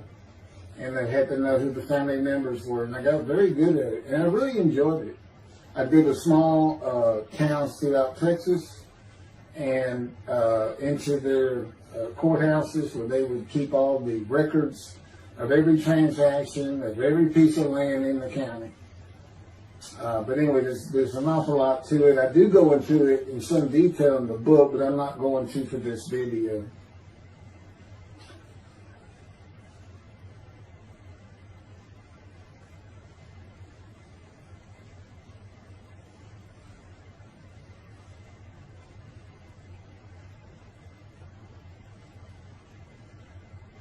Eventually, I had my own firm. It's just me. In my own office, and I was doing very well, though billing hours for title work is generally lower than other areas of the law, by the hour. But I had also been involved in multi-million-dollar sales of production between oil and gas companies, probated wills, prepared affidavits of heirship, worked with landmen to fix title defects, appellate work, including arguments before justices, plea bargaining in criminal cases for defendants, and anything else that came my way. Then it all stopped, and once again I was fighting for my life in 2001.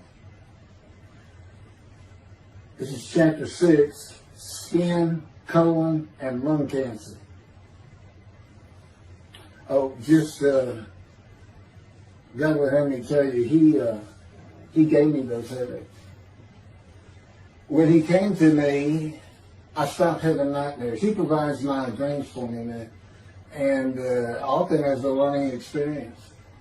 But the grinding of the teeth, everything stopped, and I thought it was just because I wasn't having nightmares, and took away any symptoms of PTSD, for which I was receiving money from an insurance company for disability, partial disability, and that went on for about 7 years. Then one day we're out walking, year 7 of 13, and I had that headache. It just came, and I just stopped. And I said, "You got to be kidding. You did not give me those headaches." He said, "Yes, I did. It's necessary. You are considered the suffering servant of Isaiah 53. You had to suffer your entire life until you're suitable for my purpose," and that includes sitting every verse of Isaiah 53. At that time, I had finally read it, 7 years into all this. It was about year 2, I think.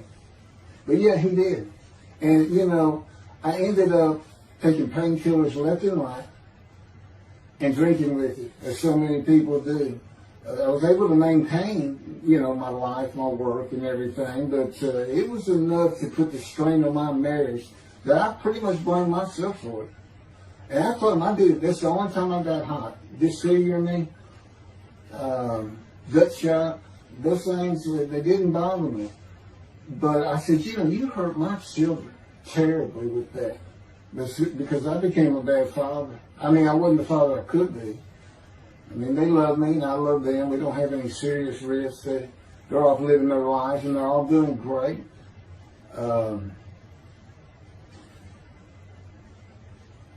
But if they consider themselves anything, they're Christians. And although I don't think any of them are overtly religious, or that they're in church every Sunday or anything like that, but you know, when I started going to the conservative synagogue here in town, and I told them I was converting to be Jewish, they're pretty much just that. Just saying I would be a Jew, I guess. I'm not sure that I didn't believe in Jesus. There's probably more of it, God says. But really haven't talked to them much at all in 7 or 8 years. So, but anyway, so God gave me the headache just to make sure.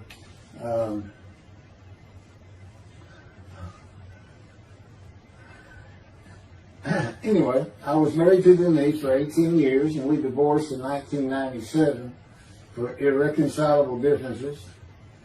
We agreed that she maintain custody of the children. The first to leave was Justin, and he came and lived with me. Then Brooke started getting in trouble, who is as tough as she is beautiful. Her mom's very difficult to get along with. Justin was a lot like me at his age. Trouble followed him everywhere he went. Like me, he was hard to talk to, and like me, his getting out of high school was a coin flip. He's doing great. He learned the oil and gas landman business, and I helped him out as much as I could, and friends of mine helped him out even a lot more. And he's very successful now. Married, no children. Laura's married, no children. She's got a great job. And Brooke is married with 2 children. I have 2 grandchildren. Long life, see his children. You'll see what I'm talking about, long life, when I get to lung cancer that God chose to crush me with. Something had to be done, and to make matters worse, Denise had met a man, and they were going to get married. But he didn't want Brooke. to be part of their new family, or Justin for that matter. He wasn't going to go stay with them anyway. Now, I had 2 of the children, and she had 1, but all still in her custody according to the divorce decree. So anyway, I stopped paying child support on those 2 that had not gotten around to the proper revision of the divorce decree when I took Justin and Brooke with me to live on the Big Island, Hawaii. Laura came with us to visit for a month. This oversight on my part resulted in Denise and now her 3rd husband filing papers in divorce court for past child support for all 3 children, for the time I had begun paying her 1/3 of the original amount. I represented myself. I had 1 contempt of court and was locked up for a day, but I never had to pay that money. By verbal agreement, I sent Laura back exactly 1 month later. I could not leave her out, and I wanted her to see where her brother and sister would be living.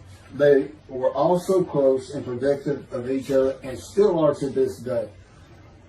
And she was so sad. One of the hardest and emotionally painful things I had ever done was put her on the plane back to Houston. I can't think of anything else.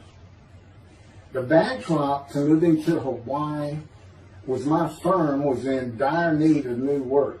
But the oil and gas industry was down. It's always up and down. And my clients were not drilling. A landman I knew called and said his sister in Hawaii, a brilliant eye doctor, but not a good businesswoman, needed help resolving creditor issues stemming from her new offices and equipment purchases. I told him it was a good time for me, as things were slow, and who's going to turn down a pretty expensive trip to the Big Island, Hawaii. So I went and took care of everything without charge, but of course everything was paid for.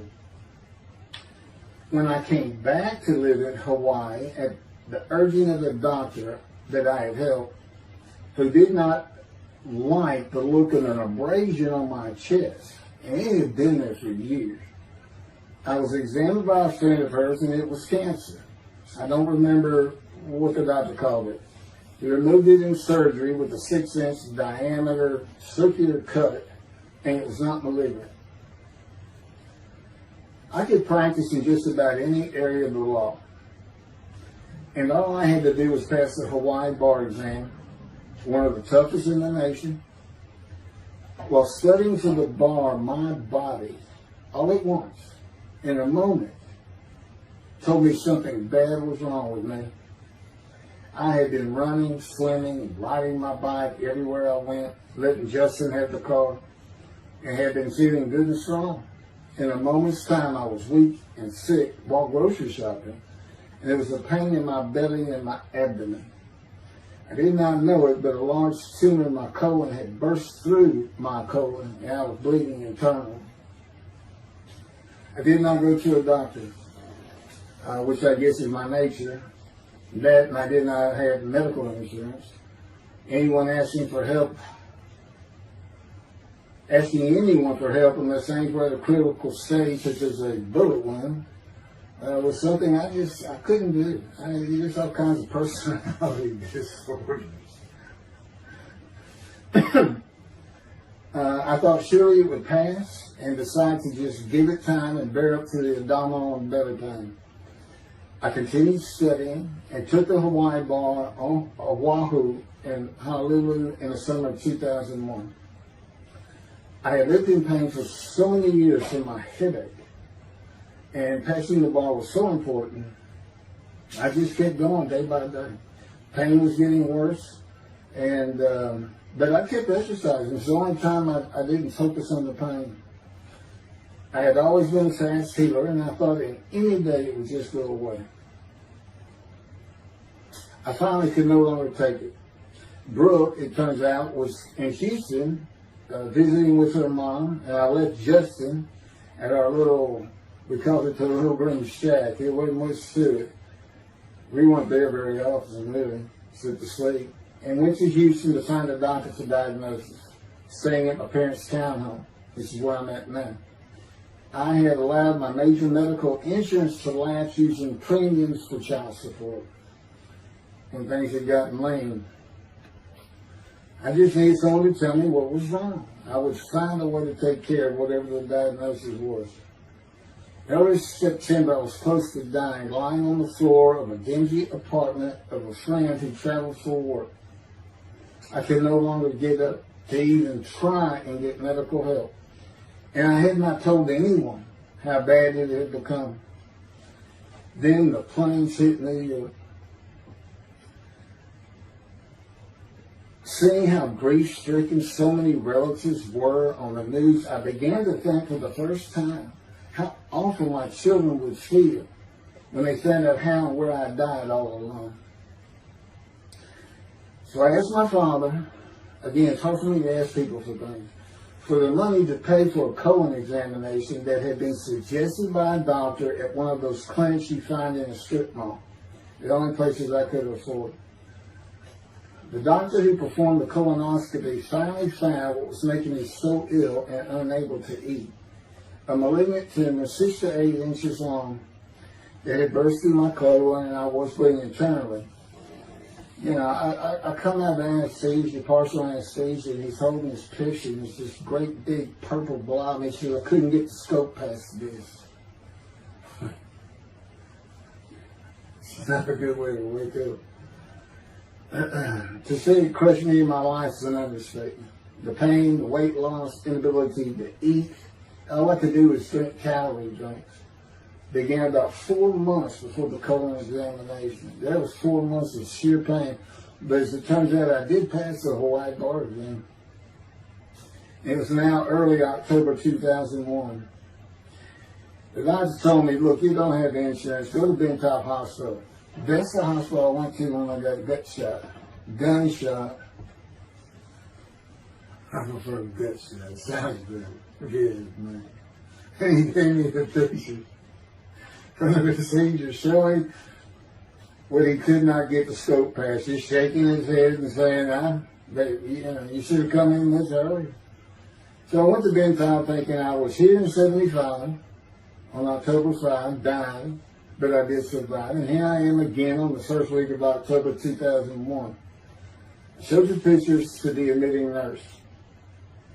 Instead of them sending me to the waiting room, she just looked at me and she said, Mike, this is a public hospital. I mean, you can wait all day long to have a cold check. She looked at me and said, why did you wait so long? And how are you still alive? And I told her, I have no idea. She did not send me to the waiting room, but had an orderly take me immediately to a room. There they hooked me up to a morphine machine where I could hit a button at a time interval I can no longer remember and receive a small dose. I do know I never missed one. I was very depressed, and my parents who waited in that line for admittance with me looked so sad and depressed. It was not one of my better days, though I finally had some pain relief. Day after day, I lay there waiting for the next test they would run. It was during this time I received notification that Denise had filed papers in the divorce court to recover monies for the time I was taking care of 2 of the children. That's also when I received notification from Hawaii that I had passed the bar exam. So, Bentop Hospital, what a lifesaver. I mean, young surgeons in like Baylor University, medical schools, it's a prime position to get your hands on if you're going to be a surgeon. Because you're in surgery all day long and all night long. As long as you can stand up, they're bringing people in. It's just a real hot spot in Houston and a great hospital. But it's not a place you want to stay. You really don't. My doctor would come in and be out so fast, I never knew what was going on. He did tell you my previous surgery to my abdomen, where they opened me up from stem to sternum, complicated removal of the tumor. On October 25, my son's birthday, who was now stuck in Hawaii, They cut me open again and removed the tumor. It was about a week or so later, I was released with a schedule for chemotherapy. I returned to the dingy apartment all alone, and I just stared at the television for weeks. I did, and chemo was so depressing for those who had to go into it. A small room with big chairs for about 20 people who all looked like death, including me. Everyone with an assortment of bags of chemo dripping into our arms for hours. It took about 8 hours before I really got sick from it. And I had to park a long way to avoid paying for parking and drive a long way to the apartment. It was a very gloomy fall and winter. When I completed my chemo of once a week for 6 or 9 months, more tests were scheduled. I do not remember how many months the chemo lasted. I do remember I did not finish, missing the last 3 sessions. At the end, I could not get out of the door without bursting into tears and just not going. It just wore me down to nothing. On the right side, it was my goal. I had my own apartment called the Loft. It was brand new and very nice on a bayou close to downtown Houston with a running trail alongside it and lots of woods near Memorial Park where I had been running a 3-mile circuit since high school. I returned to being told to follow-up tests, including x-rays of my chest, and the colon cancer had not returned then and to this day. The chest x-rays were another matter entirely. The doctor told me he had bad news and showed me the x-rays telling me the white spots I was seeing was cancer. They were everywhere. Lungs full of cancer, he said, at a stage I could not be treated with any success. My dad was with me, and I asked the doctor, well, what does that mean? And when he said you need to prepare for death, the look on my father's face was so sad and hurt at the same time I'll never forget. And we've been through some tough things in this house, every house we've been in. It didn't affect me one bit. I did not feel anything. I was too beat down from the chemotherapy to care, I guess. God tells me I had a lot to do with that. In fact, I just, no matter what they said, I didn't think I was going to die. But I didn't know that. I just wasn't having that conscious thought. And God says he had a lot to do with that. And of course, he hadn't spoken to me yet. I had never seen a doctor for cancer or any other ailment since that day. I had to get Justin home was all I thought about. But I needed money. I found an old client that needed a title pin for a drill site well. I struggled through that and got my boy back to Houston. And it was tough. I was so weak. And it had been so long since I really had done any title work. And just going to pick the work up and visiting with the client was a major to-do for me. But we got there and I got Justin home and he went to live with some childhood friends. This is now 2002 and going into 2003. I just walked all over the running trails in a 3-mile loop at Memorial Park and in the woods day after day. I didn't think about dying, but I did start. But I did not think about restarting my law practice either. I watched a lot of television and played video games. I watched the Tour de France for the first time and got inspiration from Lance Armstrong. I was still alive though, and the funny thing was my lungs never bothered me. I was never sick. It's because God had already removed it. After I got the news I was dying of lung cancer, he took them from me. That's what he tells me. And I don't have any symptoms. Well, you'll see right here, in 2005, I picked up some title work here and there and made an office out of my loft. I bought my first motorcycle, soft-tail lowrider Harley Davidson. First time in many years I was happy. I love riding that bike. In 2006, I did some landman work for standard day wages and began dieting and running.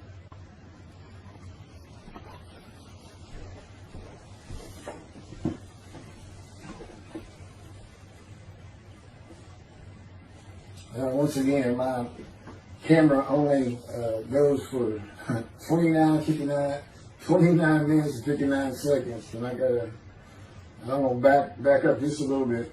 In 2006, I did some land work for standard day wages and began dieting and running. I had never been a swimmer in terms of training for it. I love the water and swimming, but I never trained with laps at different paces and various distances. Mostly because I was so slow, because of my right arm. I was reaching an age, though, where endurance in my running was more important than speed. And so endurance swimming was too. In Hawaii, I had seen the athletes come to Kailua Kona, where we live and where the Ironman triathlon begins and ends. Matter of fact, my little green shack was just right on the route where they start. That was a fun week. And it was amazing watching the athletes train and prepare for the race. I would think to myself, a human being, a human body cannot do what they are doing. Yet they were and they did. It's just amazing. I decided to learn how to swim more efficiently and how to train for distance and endurance. Get a regular and triathlon bikes and enter some triathlons. I'm still alive and finally a direction and purpose in my life. Training every day for long periods of time. It really helped with my headache and I slept better. In 2007, I signed up for the March 30, 2008 Lone Star Half Iron Triathlon in Galveston, Texas, and the October 5, 2008 Longhorn Ironman 70.3 in Austin, Texas. You cover 70.3 miles, and you got to do it under 8 hours. And I did real well in the first one. As far as my time, it's 7 hours and a little bit, but I barely made it without disqualification in the one in Austin. And it was primarily because of the hills. It's this very hilly area in central Texas, like this. But I did make it, and swore I'd never do another one. But I did it after the first one too. It's tough. My insurance is still paying for my inability to work, primarily based on the headaches and a diagnosis of PTSD. So I was not working, and I got real serious and trained to swim to 1.2 miles in the ocean, and that would be in Galveston and in a lake in Austin, 56 miles on the bike, and a half marathon, 13.1 mile run. That's what I was able to do with a diagnosis in 2001 of lung cancer that could not even be treated, stage 4. And that's just about impossible. It would take a miracle of God for that to happen, because generally you're going to die within 1 year. They say if you get lucky with good medical treatment, you might make 5 years. But 1 year is standard, if you can make it that long. That's my proof that I offered myself to guilt for God. Because you can't, it's not something provable. All you can do is show the result of that offer. And again, guilt and emotion. I got way too many videos and everything to get too detailed on it. But that is the proof. You know, I got the colon cancer 20 years ago when the planes hit New York. And it was 2000. Oh, that was 2009, right. Too many things go through my mind when I start thinking about those cancer years. But God, He removed it. He had something for me to do, but that's verse 10. God chose to crush him with the disease. And as I've mentioned, the reason He chose that is to show that I was blemished, defective, could not possibly be an offer for sacrifice, because He knew what the Gentiles were going to do. They were going to put an unblemished lamb in there and call the Jewish people's Bible their own, and use the laws of Leviticus, not unlike Mr. Toby the Singer and his 6 million blemished ram sacrifice by Hitler, the righteous servant of God. How that seems to read. He's welcome to respond any way he wants to do that. But it's on the video, it's in the book, it's in quotes by him from his midrash, from his site. And he said, share this with everybody. Everybody can take it. Just share how great my knowledge is. Well, it's lacking in some areas. There's no question he's an intelligent man. But his reasoning capabilities, in my opinion, at least as to Isaiah 53, are severely wanting. I am that man. And God's going to give the Christians hell with it and with me. Just like I just heard this for the first time on the video. When all of a sudden he had me say that Jesus announced he wasn't the man of Isaiah 53 on the cross. When he said, Father, Father, Father, why are you forsaking me? Because he was about to die. In Isaiah 53, who he thought he was, and he's not, who he doesn't fit the verses, but he thought he was supposed to be exposed to death. But give him long life. So boldly he goes into the Roman Jerusalem and gets himself taken up. He's not worried.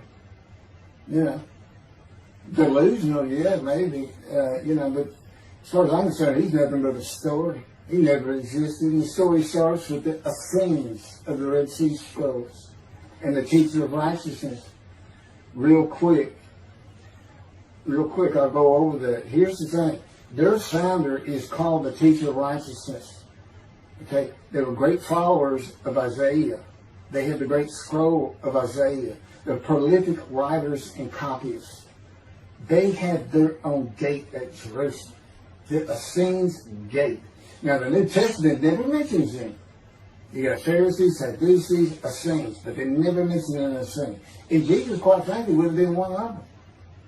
Because they embody who he is. They didn't like riches, hated sinning. They didn't like material things. They removed themselves from Jerusalem, in the most part, to those caves by the Dead Sea for that very reason. But they did have a gate. They still had people who would be there, and you know what they would do at the gates? Tell stories. That's what you do. You tell stories, and it is a great story. Here's this guy who's connected with God. Back then they believed men were gods. Caesar was a god. Over in Egypt you had the same thing going on. It's a common thought that men could be gods. And this story just springs up. And they didn't even question. They'd have gone and questioned it. I mean, they're sitting right front and center in Jerusalem. You think they didn't hear? This man walking on water, raising the dead, feeding 5,000 with 2 fish and 5 loaves, turning water to wine. That alone, Rome would have said, Caesar would have said, he does what? He turns water to wine. Bring him to me. Don't touch a hair on his head. You don't kill the man who turns water to wine. You send him out with your armies. Make your men happy. It's there's so many ridiculous aspects to it. Most particularly, God performed a human sacrifice for the sinning Gentiles. He's left the sinning Jews for the sinning Gentiles. But he gives them an out, these Gentiles, not his church. He gives them an out. I know, I'm going to kill my son for you. So that you'll be forgiven of violating my commandments and laws. If anybody knows God, and the Jews do, and I know him like nobody's business, that's not him. That's not him. I mean, he told the Jews, I'm never going to leave you, but I will punish you. Now that's him. That's him. And he'll put you through hell just to make you a better person, a better people. And he has no plans of changing that. He's not going to change the minds and the thinking of billions of people to make them love the Jew.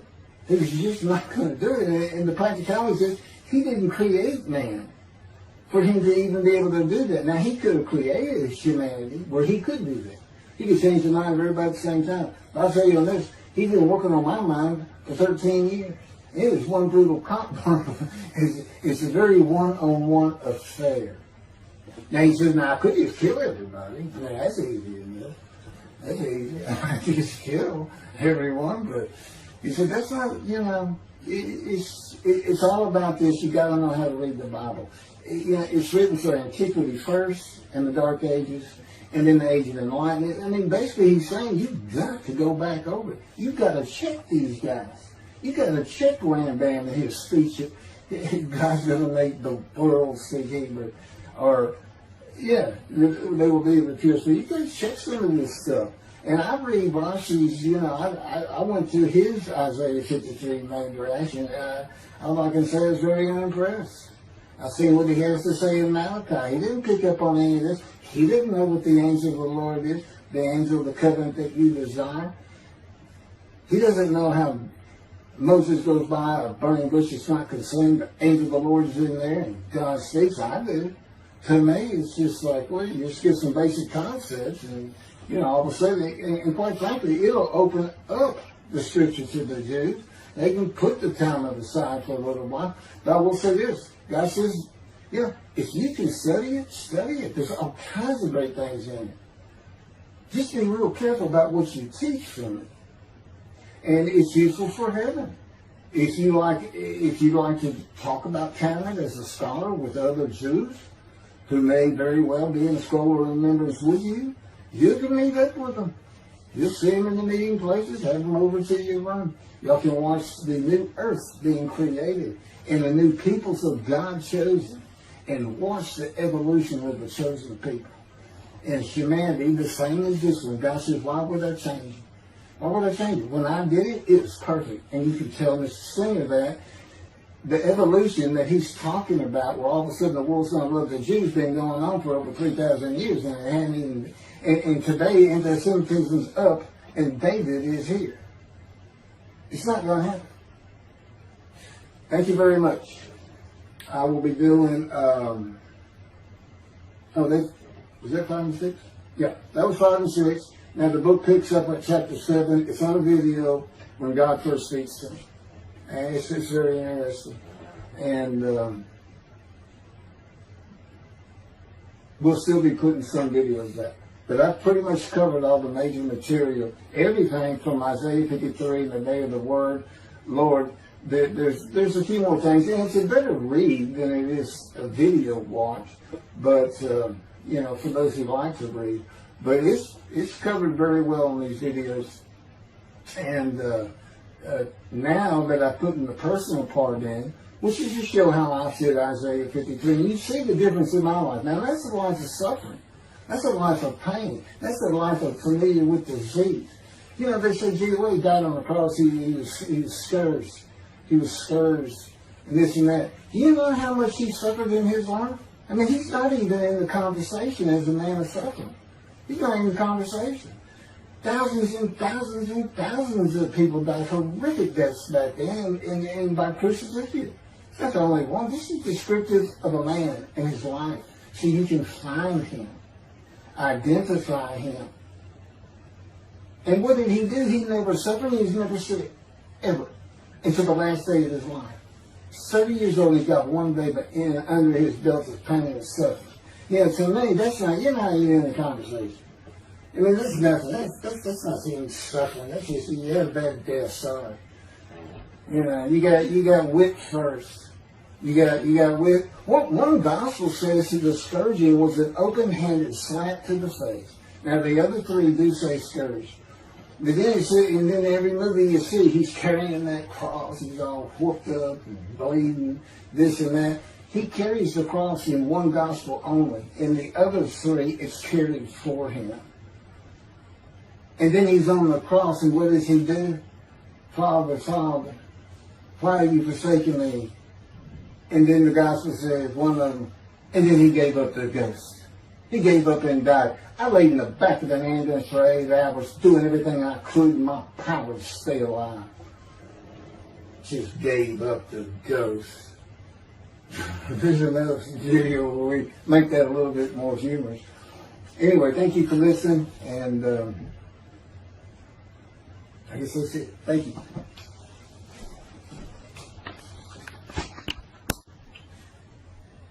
This is a video that leads into a brand new very distinct, not heard from before, commentary on Isaiah 53, which begins actually in Isaiah 52, is comprised of 7 videos I have put together in the last month or so. And I'm just putting them all together with a lead-in video explaining these things and why it's so new, novel, and has such a different view of the scripture from that which Judaism teaches regarding a Messianic era when David comes, the descendant of David. They often refer to him as King Moshiach. Moshiach means the anointed one. And you'll get the idea from the title of this video real quick. God speaks to an atheist. And it began like this. The doctors who gave me 1 month to live from lung cancer in 2002 that developed from my colon cancer metastasizing would have been surprised that I was still alive, to say the least. I had stopped thinking about the lung cancer years before. The white spots in the x-rays that filled my lungs like the stars in the night did not inhibit my breathing or slow me down in any way. At this point in time, I'm training for my first triathlon. And I didn't start small. I did a half Ironman. It's 1.2 miles swimming in an ocean, 55-mile bike ride, and half marathon, 13 miles. They call it the 90.3. One Saturday in the fall of 2007, I was cooking lunch in my small kitchen, post-divorce, and at the stove, when God said, from just a little behind me, as though somebody was speaking to me right here, and above my right shoulder, which is this figure, wash your hands. I turned around to the sink, washed my hands, and turned back to the stove. Now understand, I've been an atheist for 50 years. I mean, I completely denied the existence of God.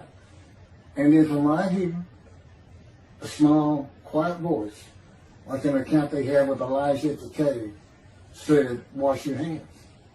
And I simply turned around, washed my hands, and went back to the stove. I didn't say a word to him. I didn't even keep thinking about it. I just did it. That was it. It was as though he had always been there. Just as to Adam. That's what I liken it to. And he dictated this to me. This is from my book, the book of my life that God dictated to me. It's called The Righteous Servant of God of Isaiah 53. No, the life of God's righteous servant of Isaiah 53. And he put it together. And he did it because he actually came to me, as Jeremiah would say, in the womb, but in my first year of life, and like Ezekiel, lit and entered me. So that part of chapter 11 of Isaiah happened well over 62 years ago. That's when that happened. That's when Moshiach was here. For all these rabbis and commentators who have been saying, he's here, no, he's here. Well, he's been here. I've been here a long time. I just wasn't prepared and hadn't even heard his voice yet. But what he did, with Jeremiah, he made sure he was a priestly, godly man and guided his life. With me, it was to make sure I fit every single verse of Isaiah 53 as only I can explain it, what it's for, what it all means, and live a life of suffering familiar with disease. God chose to crush him with disease that he would offer himself for guilt and receive long life to see his children. That's my proof that it happened. They told me 20 years ago, we can't treat this lung cancer. It's too advanced. You're going to die. And you're going to die real soon. You need to prepare for it. And it did crush my life. I stopped work. I just kept waiting to die.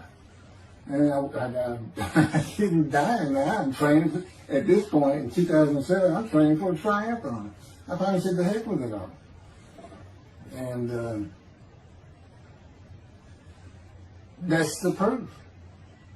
Crushed with disease, exposed to death. That's in verse 12. Exposed to death. And here I am, 20 years later, still going. Haven't seen a doctor since. Never received any treatment, which is unheard of with lung cancer. And I had colon cancer before that, and I had skin cancer. I'm a man familiar with disease, that God chose to crush the disease. And these 7 videos put together as one, obviously I wouldn't ask or won't, and I couldn't do it. To listen to them all at one time, but I know you can mark your spots and everything. But it was spread out in 7 different videos, and I thought, well, the next video I'll do, I'll have a preamble to it and explain this. This is not fooling around. Once you learn my version, which comes from God, of when Moshiach comes, the day of the Lord, which is left out of the Messianic era. But if you ignore me, God says, as my role as Elijah, God says, when he does return to his temple suddenly, it's going to be with, and it's not there, it's going to be with utter destruction to the land. Okay, all this is explained, so I'm not going to keep going in detail and carry on with God first speaking to me, but it was as what Adam would have felt like. This is natural. I mean, to him, you know, having somebody speaking to him from above him, from up here, from within him, it's perfectly natural. And he wouldn't be falling down in reverence and I'm not worthy and all that. It would just be this person's always talking to me and telling me what to do. The fact that he doesn't see him wouldn't probably enter into his mind.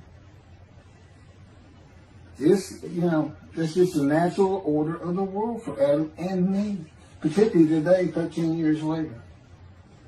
Still in God's final refinement, preparing me, and now we have the books, they're unpublished, Jewish publishers, Christian publishers, I dare not even send it to them, because how harsh I am on Jesus Christ, who said he was the man of Isaiah 53.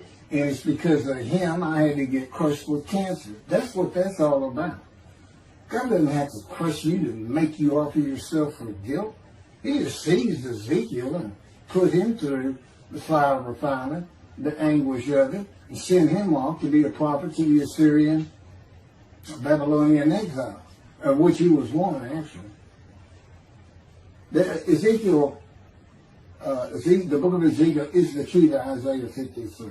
That's my background. See, God, these videos, everything, the way where he put angel of his presence and Holy Spirit, that Judaism doesn't recognize. A host of the Lord's host. It's in the book of Joshua, one time. He did it so they wouldn't find it. He knew what this was going to be about. These were my proofs. This is what it's all about.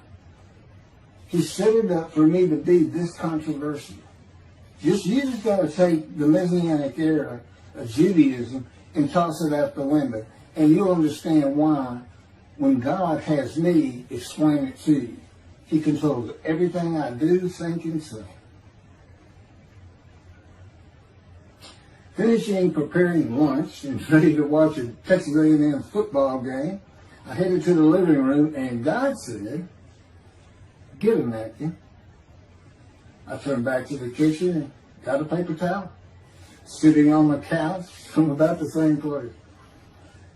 Sitting on the couch with the television on and my plate in my lap, God said, "Get your TV tray." I got up, set my TV tray in front of me, and placed my plate on it, began eating and watching the game. That night, I was in bed reading a book. From the doorway, God said, "Tomorrow we're going to Bed Bath & Beyond, the store, to buy a shower curtain, sheets, pillowcases, and shop in general for things that you need." I said, "Okay." and continue reading my book. That's God spoke to an atheist. That's how it started. We call it the early years now. Talk about it. It was so different from the way things are, and all the same in the same breath. And I have since learned this. It was by his power upon my emotions and thoughts that his presence with me was though he had always been there. In other words, when you read in the Hebrew Bible, God calls somebody's name like little Samuel, and he says, "Here I am. Here I am." Now there's some accounts of people falling to the ground, but he can put a silent knowing to you. He can put knowledge within you, your mind, where you never hear a word from him. In other words, put into your mind the God of all creation is about to speak to you. And he doesn't have to say, stay calm. He controls emotions. He told me, Keith, I created emotions. And there's nothing I can't do with yours, and believe me, it's been proven to me. I'm not going to get into all that. And then this story goes on. It turns out he had been like Jeremiah from the womb. Let me pass by that. I've never been affiliated with any church or synagogue. I've never had any teaching from yeshiva or seminary. Throughout my life, I did not. Let's put it this way. I was the actual opposite of Jesus Christ. Actual opposite. I'm a sinner. You know, I mean, he took me back. He said, look. You know, because I said, well, I wasn't that bad of a sinner. I was. He said, feel it. Here we go off in vision like the story of Scrooge and the Ghost of Christmas Past. I said, I'm so getting smart with him. This is us talking friend to friend. I can talk to him like he's just a buddy sometimes. There is a line I know not to cross. I said, why would you call that a sin? Why is that a sin? He said, Keith, it's a sin. You lied. I said, you did, but if I didn't lie, I was going to jail. He said, but that don't make it good. I said, well, which comes first? Going to saving yourself? Or lying? And so what? I didn't believe in you anyway. I wasn't worried about going to hell either. It's just, I didn't think about those things.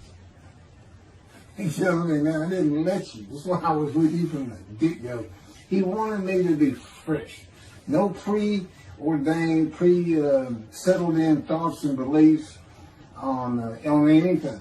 Of course, I grew up in Texas for the most part, so it would have been Christianity. I didn't associate with anybody who was religious. I didn't even know what the term Jesus meant. I didn't even know that Jesus died for my sins, supposedly, under their theology. And I didn't know that there was a problem between Judaism and Christianity. Jews and Christians. I didn't know that. I had plenty of Jewish friends. You know, I was in the late 60s, 70s, my formative, going into my teen years, and, you know, we treated everybody as an equal. I never thought about it. Including African Americans, who in my day, we just said blacks. I guess that doesn't go anymore. But they're great friends of all kinds. My best friend, I didn't even know he was Jewish until I saw him on Facebook 40 years later. But anyway, let me jump ahead. Okay, this is how God communicates with mankind. This is what the prophets are all about. It's not just Ezekiel, a spirit lit and entered into me. At that moment, God was speaking. And then he says, at that moment, a spirit entered into me, and then I could hear God's words. So he's saying, and that means God is in his spirit. And it's just imagine the presence of God is his mind, and it is composed of elements of the unseen realm that we can't understand, and spirit he created, and the angel of the Spirit, the Holy Spirit, he created. But that's completely different elements. His presence is different from God's presence. But they're like big clouds. And they can float together and be as one cloud. Okay, that cloud is what descends upon you. They are within me and without me. If you, this audience, was in a room with me, they would envelop you all around you. You'd be in the presence of God. The difference with me in that room is that that cloud engulfs me, flows through me. It's within and without me, as though there's no break because of my physical structure. My little spirit is a little cloud that also drifted in. That's what it is. And it happened with all the prophets. If they spoke God's words, he was talking to them. He was telling them, write this down. Write this down. All these 20 books or so, the books of the prophets. Ezekiel, write this down. You gotta set this up. Jeremiah, write this down. See, the time is coming. Well, that's the time in Malachi. It all comes together, and you'll find it in all these videos. So, and it doesn't just include Moses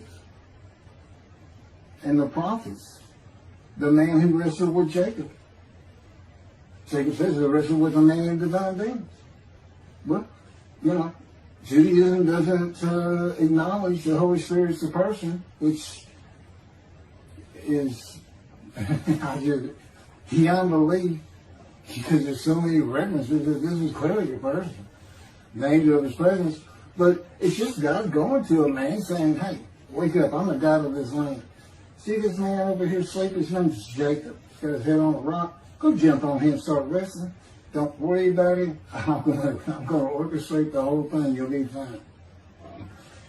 And the guy would have said, here I am, let's go. That's how he does. And Judaism says the man in divine beings is an angel. No, he's not. That'd be like saying, I'm an angel. And you wouldn't want to say that. Well, you wouldn't want to say it to me before he came to me, because that would make me mad. I had a hell of a temper, just like Moses did, and like Ezekiel did. And God knows how to knock it out of you, to where you smile and laugh a lot. Because I never used to. No, well, you got to read the book, and you'll get it. You'll get it. I'm just, just like a lot of people, I've been through too much, hurt too much, suffered too much to have any thought that there's anybody upstairs, who cares about me. It's just don't even mention his name around me. We're either gonna fight or I'm leaving for it, and you'll never see me. Don't do that, because it just makes me angry. All that's gone, by the way. Lots of stories on that. Oh, and the Spirit speaks. He's got his own personality. He's angelic. He has a very childlike voice. And he's just nothing but a ball of humor. He didn't have me say he's the greatest comedian of all times of the universe. And he's just a joy to talk to him. And he has the smarts of God, as he tells me. But I have instant communication with him. I have instant communication with God. It's like there's three persons in my mind. This one cloud, it's three clouds. It's two spirits and the elements of God's mind. And slow process of 13 years, and it's 13 years of, and this is from Isaiah 53, punishment, wounding, chastisement, maltreatment, crushing, bruising. And I'm telling you, he's relentless. These are the stories, and I have a lot more once I get to Israel, and I have full confidence God's going to get it done. That's one thing I don't worry about. 13 years, a year and a half of trying to get books published, denied by everybody who even bothered to answer me, because it's just so different. And it can only go to Jewish publishers, and it's just like, well, this isn't the stuff we believe, and it sounds like he's saying it's him, and this and that. Well, I was. God said I made sure I didn't get them published. I wanted to do the videos first. You see, I'm not on the executive committee. I don't know what's going on 99% of the time. I don't know what I'm going to have for dinner. I no longer have self-will. I can't ask him for anything. There's all kinds of reasons for that, such as, if one of my kids gets sick and he doesn't heal them up, cancer or something, Am I going to be disappointed? Am I going to be hurt? The answer is no. He's trained me too well to even bother asking him. If he's going to do it, he's going to do it. I know he has the knowledge, and he's right here with me. So, it's a long, detailed process. I know things from his perspective. This is another reason the Messianic era is not going to happen. And it comes out in these sins. But the Holy Spirit, the angel of his presence, we're friends. God says, I can't be friends with human beings. I said, well, we're friendly with each other. He said, yes, that's right. I said, I Googled this, and technically you are my friend. He said, well, I know, but I just don't acknowledge it. I said, why? He said, because I'm God. That's the way I am. I get to do whatever I want. And he's just messing with me. It's just like having a friend. Of course, it's a true statement. He can do whatever he wants. But he's pretty stately and regal. But, again, we live together. I've lived with him for 13 years now. And it's never going to end until I die. I wouldn't even know what to do. He said, if I let you, you're going to fall down dead. You're not supposed to be alive. I keep you alive. So I took that cancer from you, but I just put it back in if you do something that makes me want to leave. I said, well, what am I going to do? No self-will. To an extent, no self-thought. And I told him, I'm not even a human being anymore.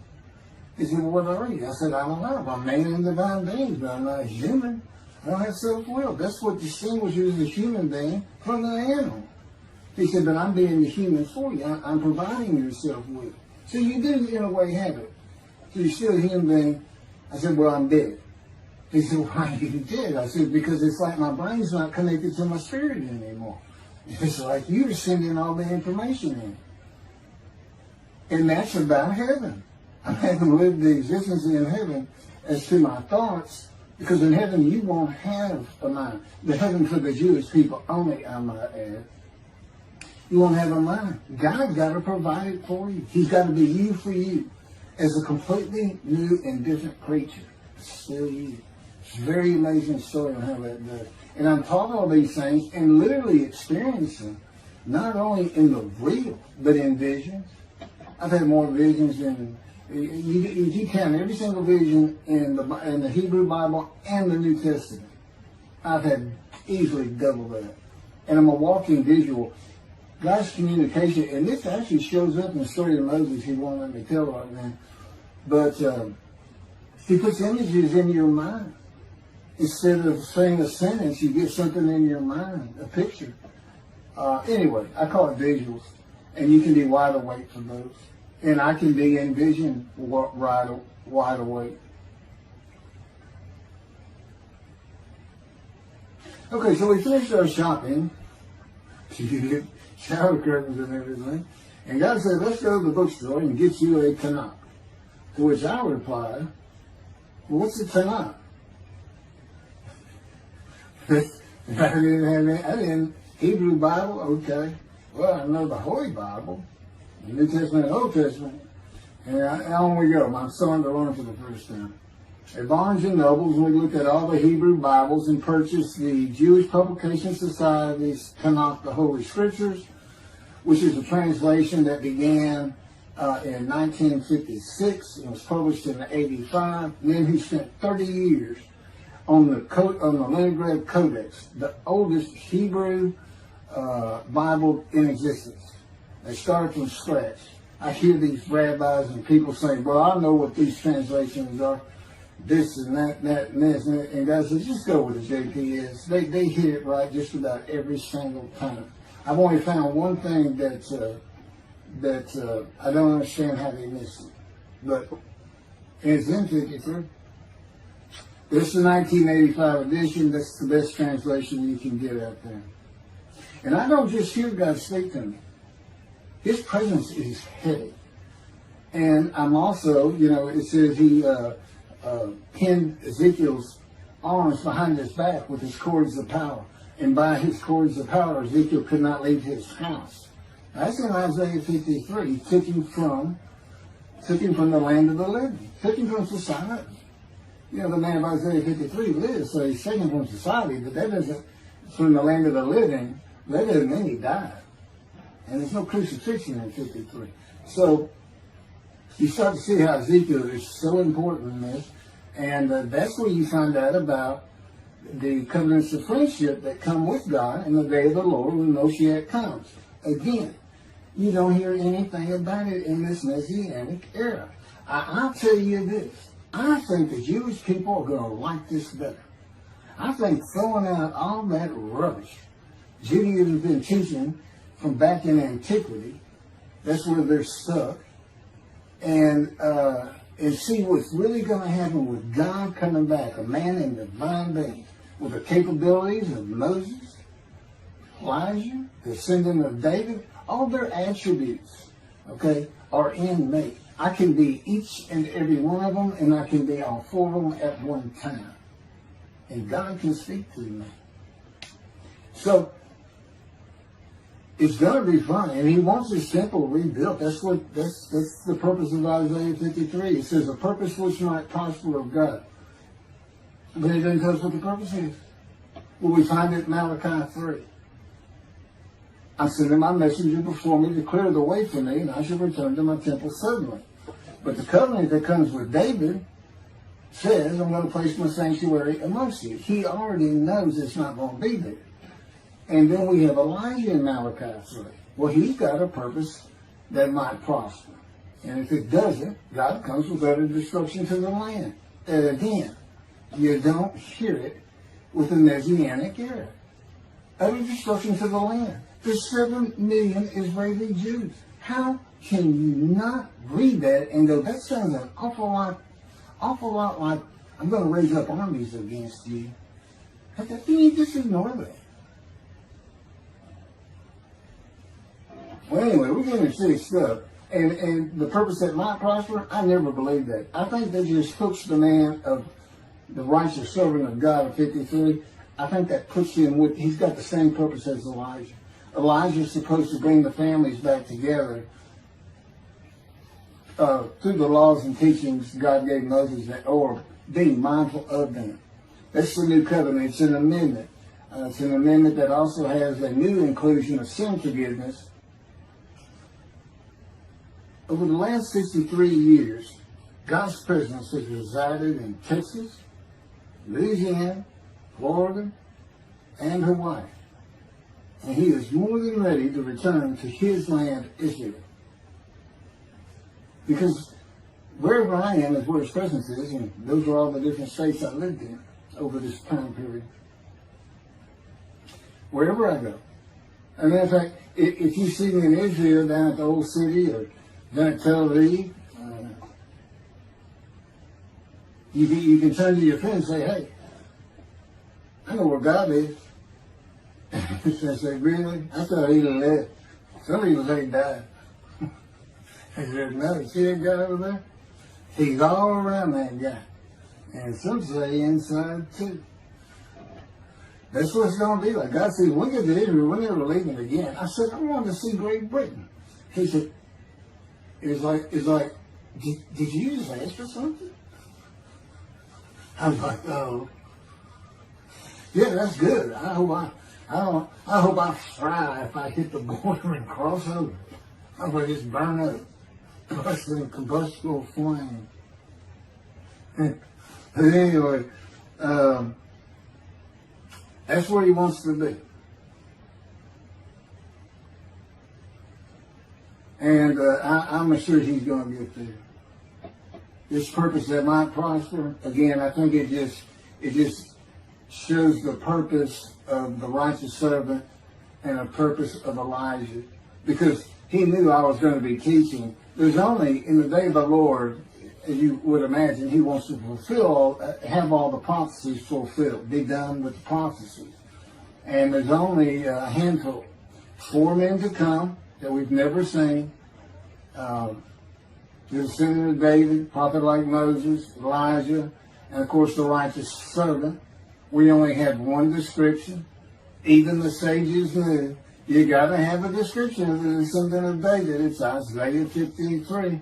They called him in the Babylonian Talmud the leper scholar.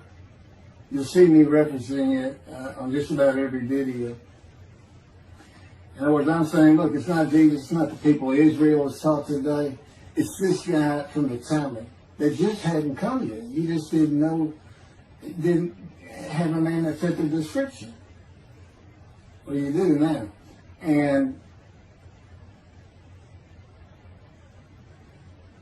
two covenants. The friendship covenant, which is actually in two parts, Ezekiel 34 and Ezekiel 37.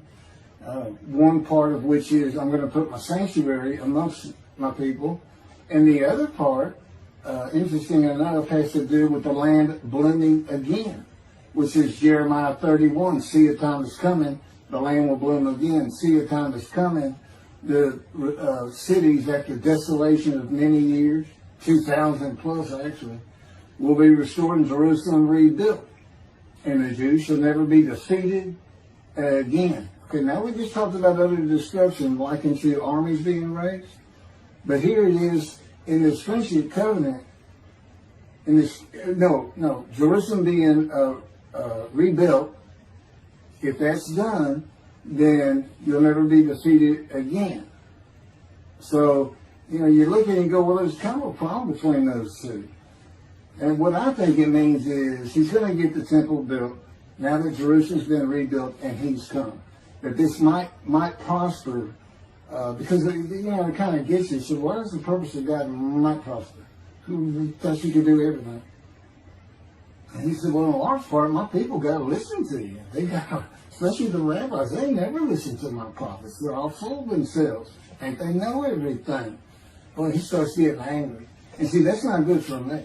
Because all of a sudden he wants to make me better, which means suffering. You got to keep them away from those movies. I'll tell the spirits, they're not funny. There's a funny guy around here. We talk friend to friend too. Well, anyway, I'm going to let you. There's a lot more, but this story is in my book. Hopefully, after spending time and understanding who I am, and this is here. It's happening. I don't care what the rabbis think or say. Look, I'm a prophet of God. I'm a man in divine things. If I say something contrary to what they think and say and believe, they're wrong. Automatically. It's a given.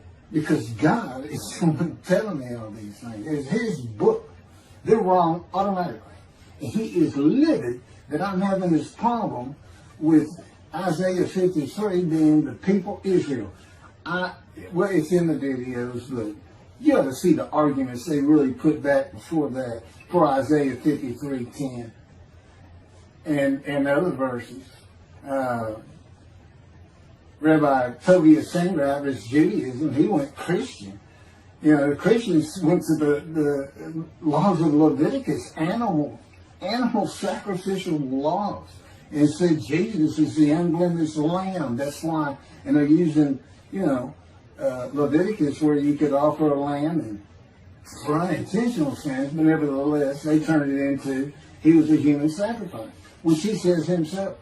He says God no longer wants bulls and goats for sin. He prepares my body for sacrifice.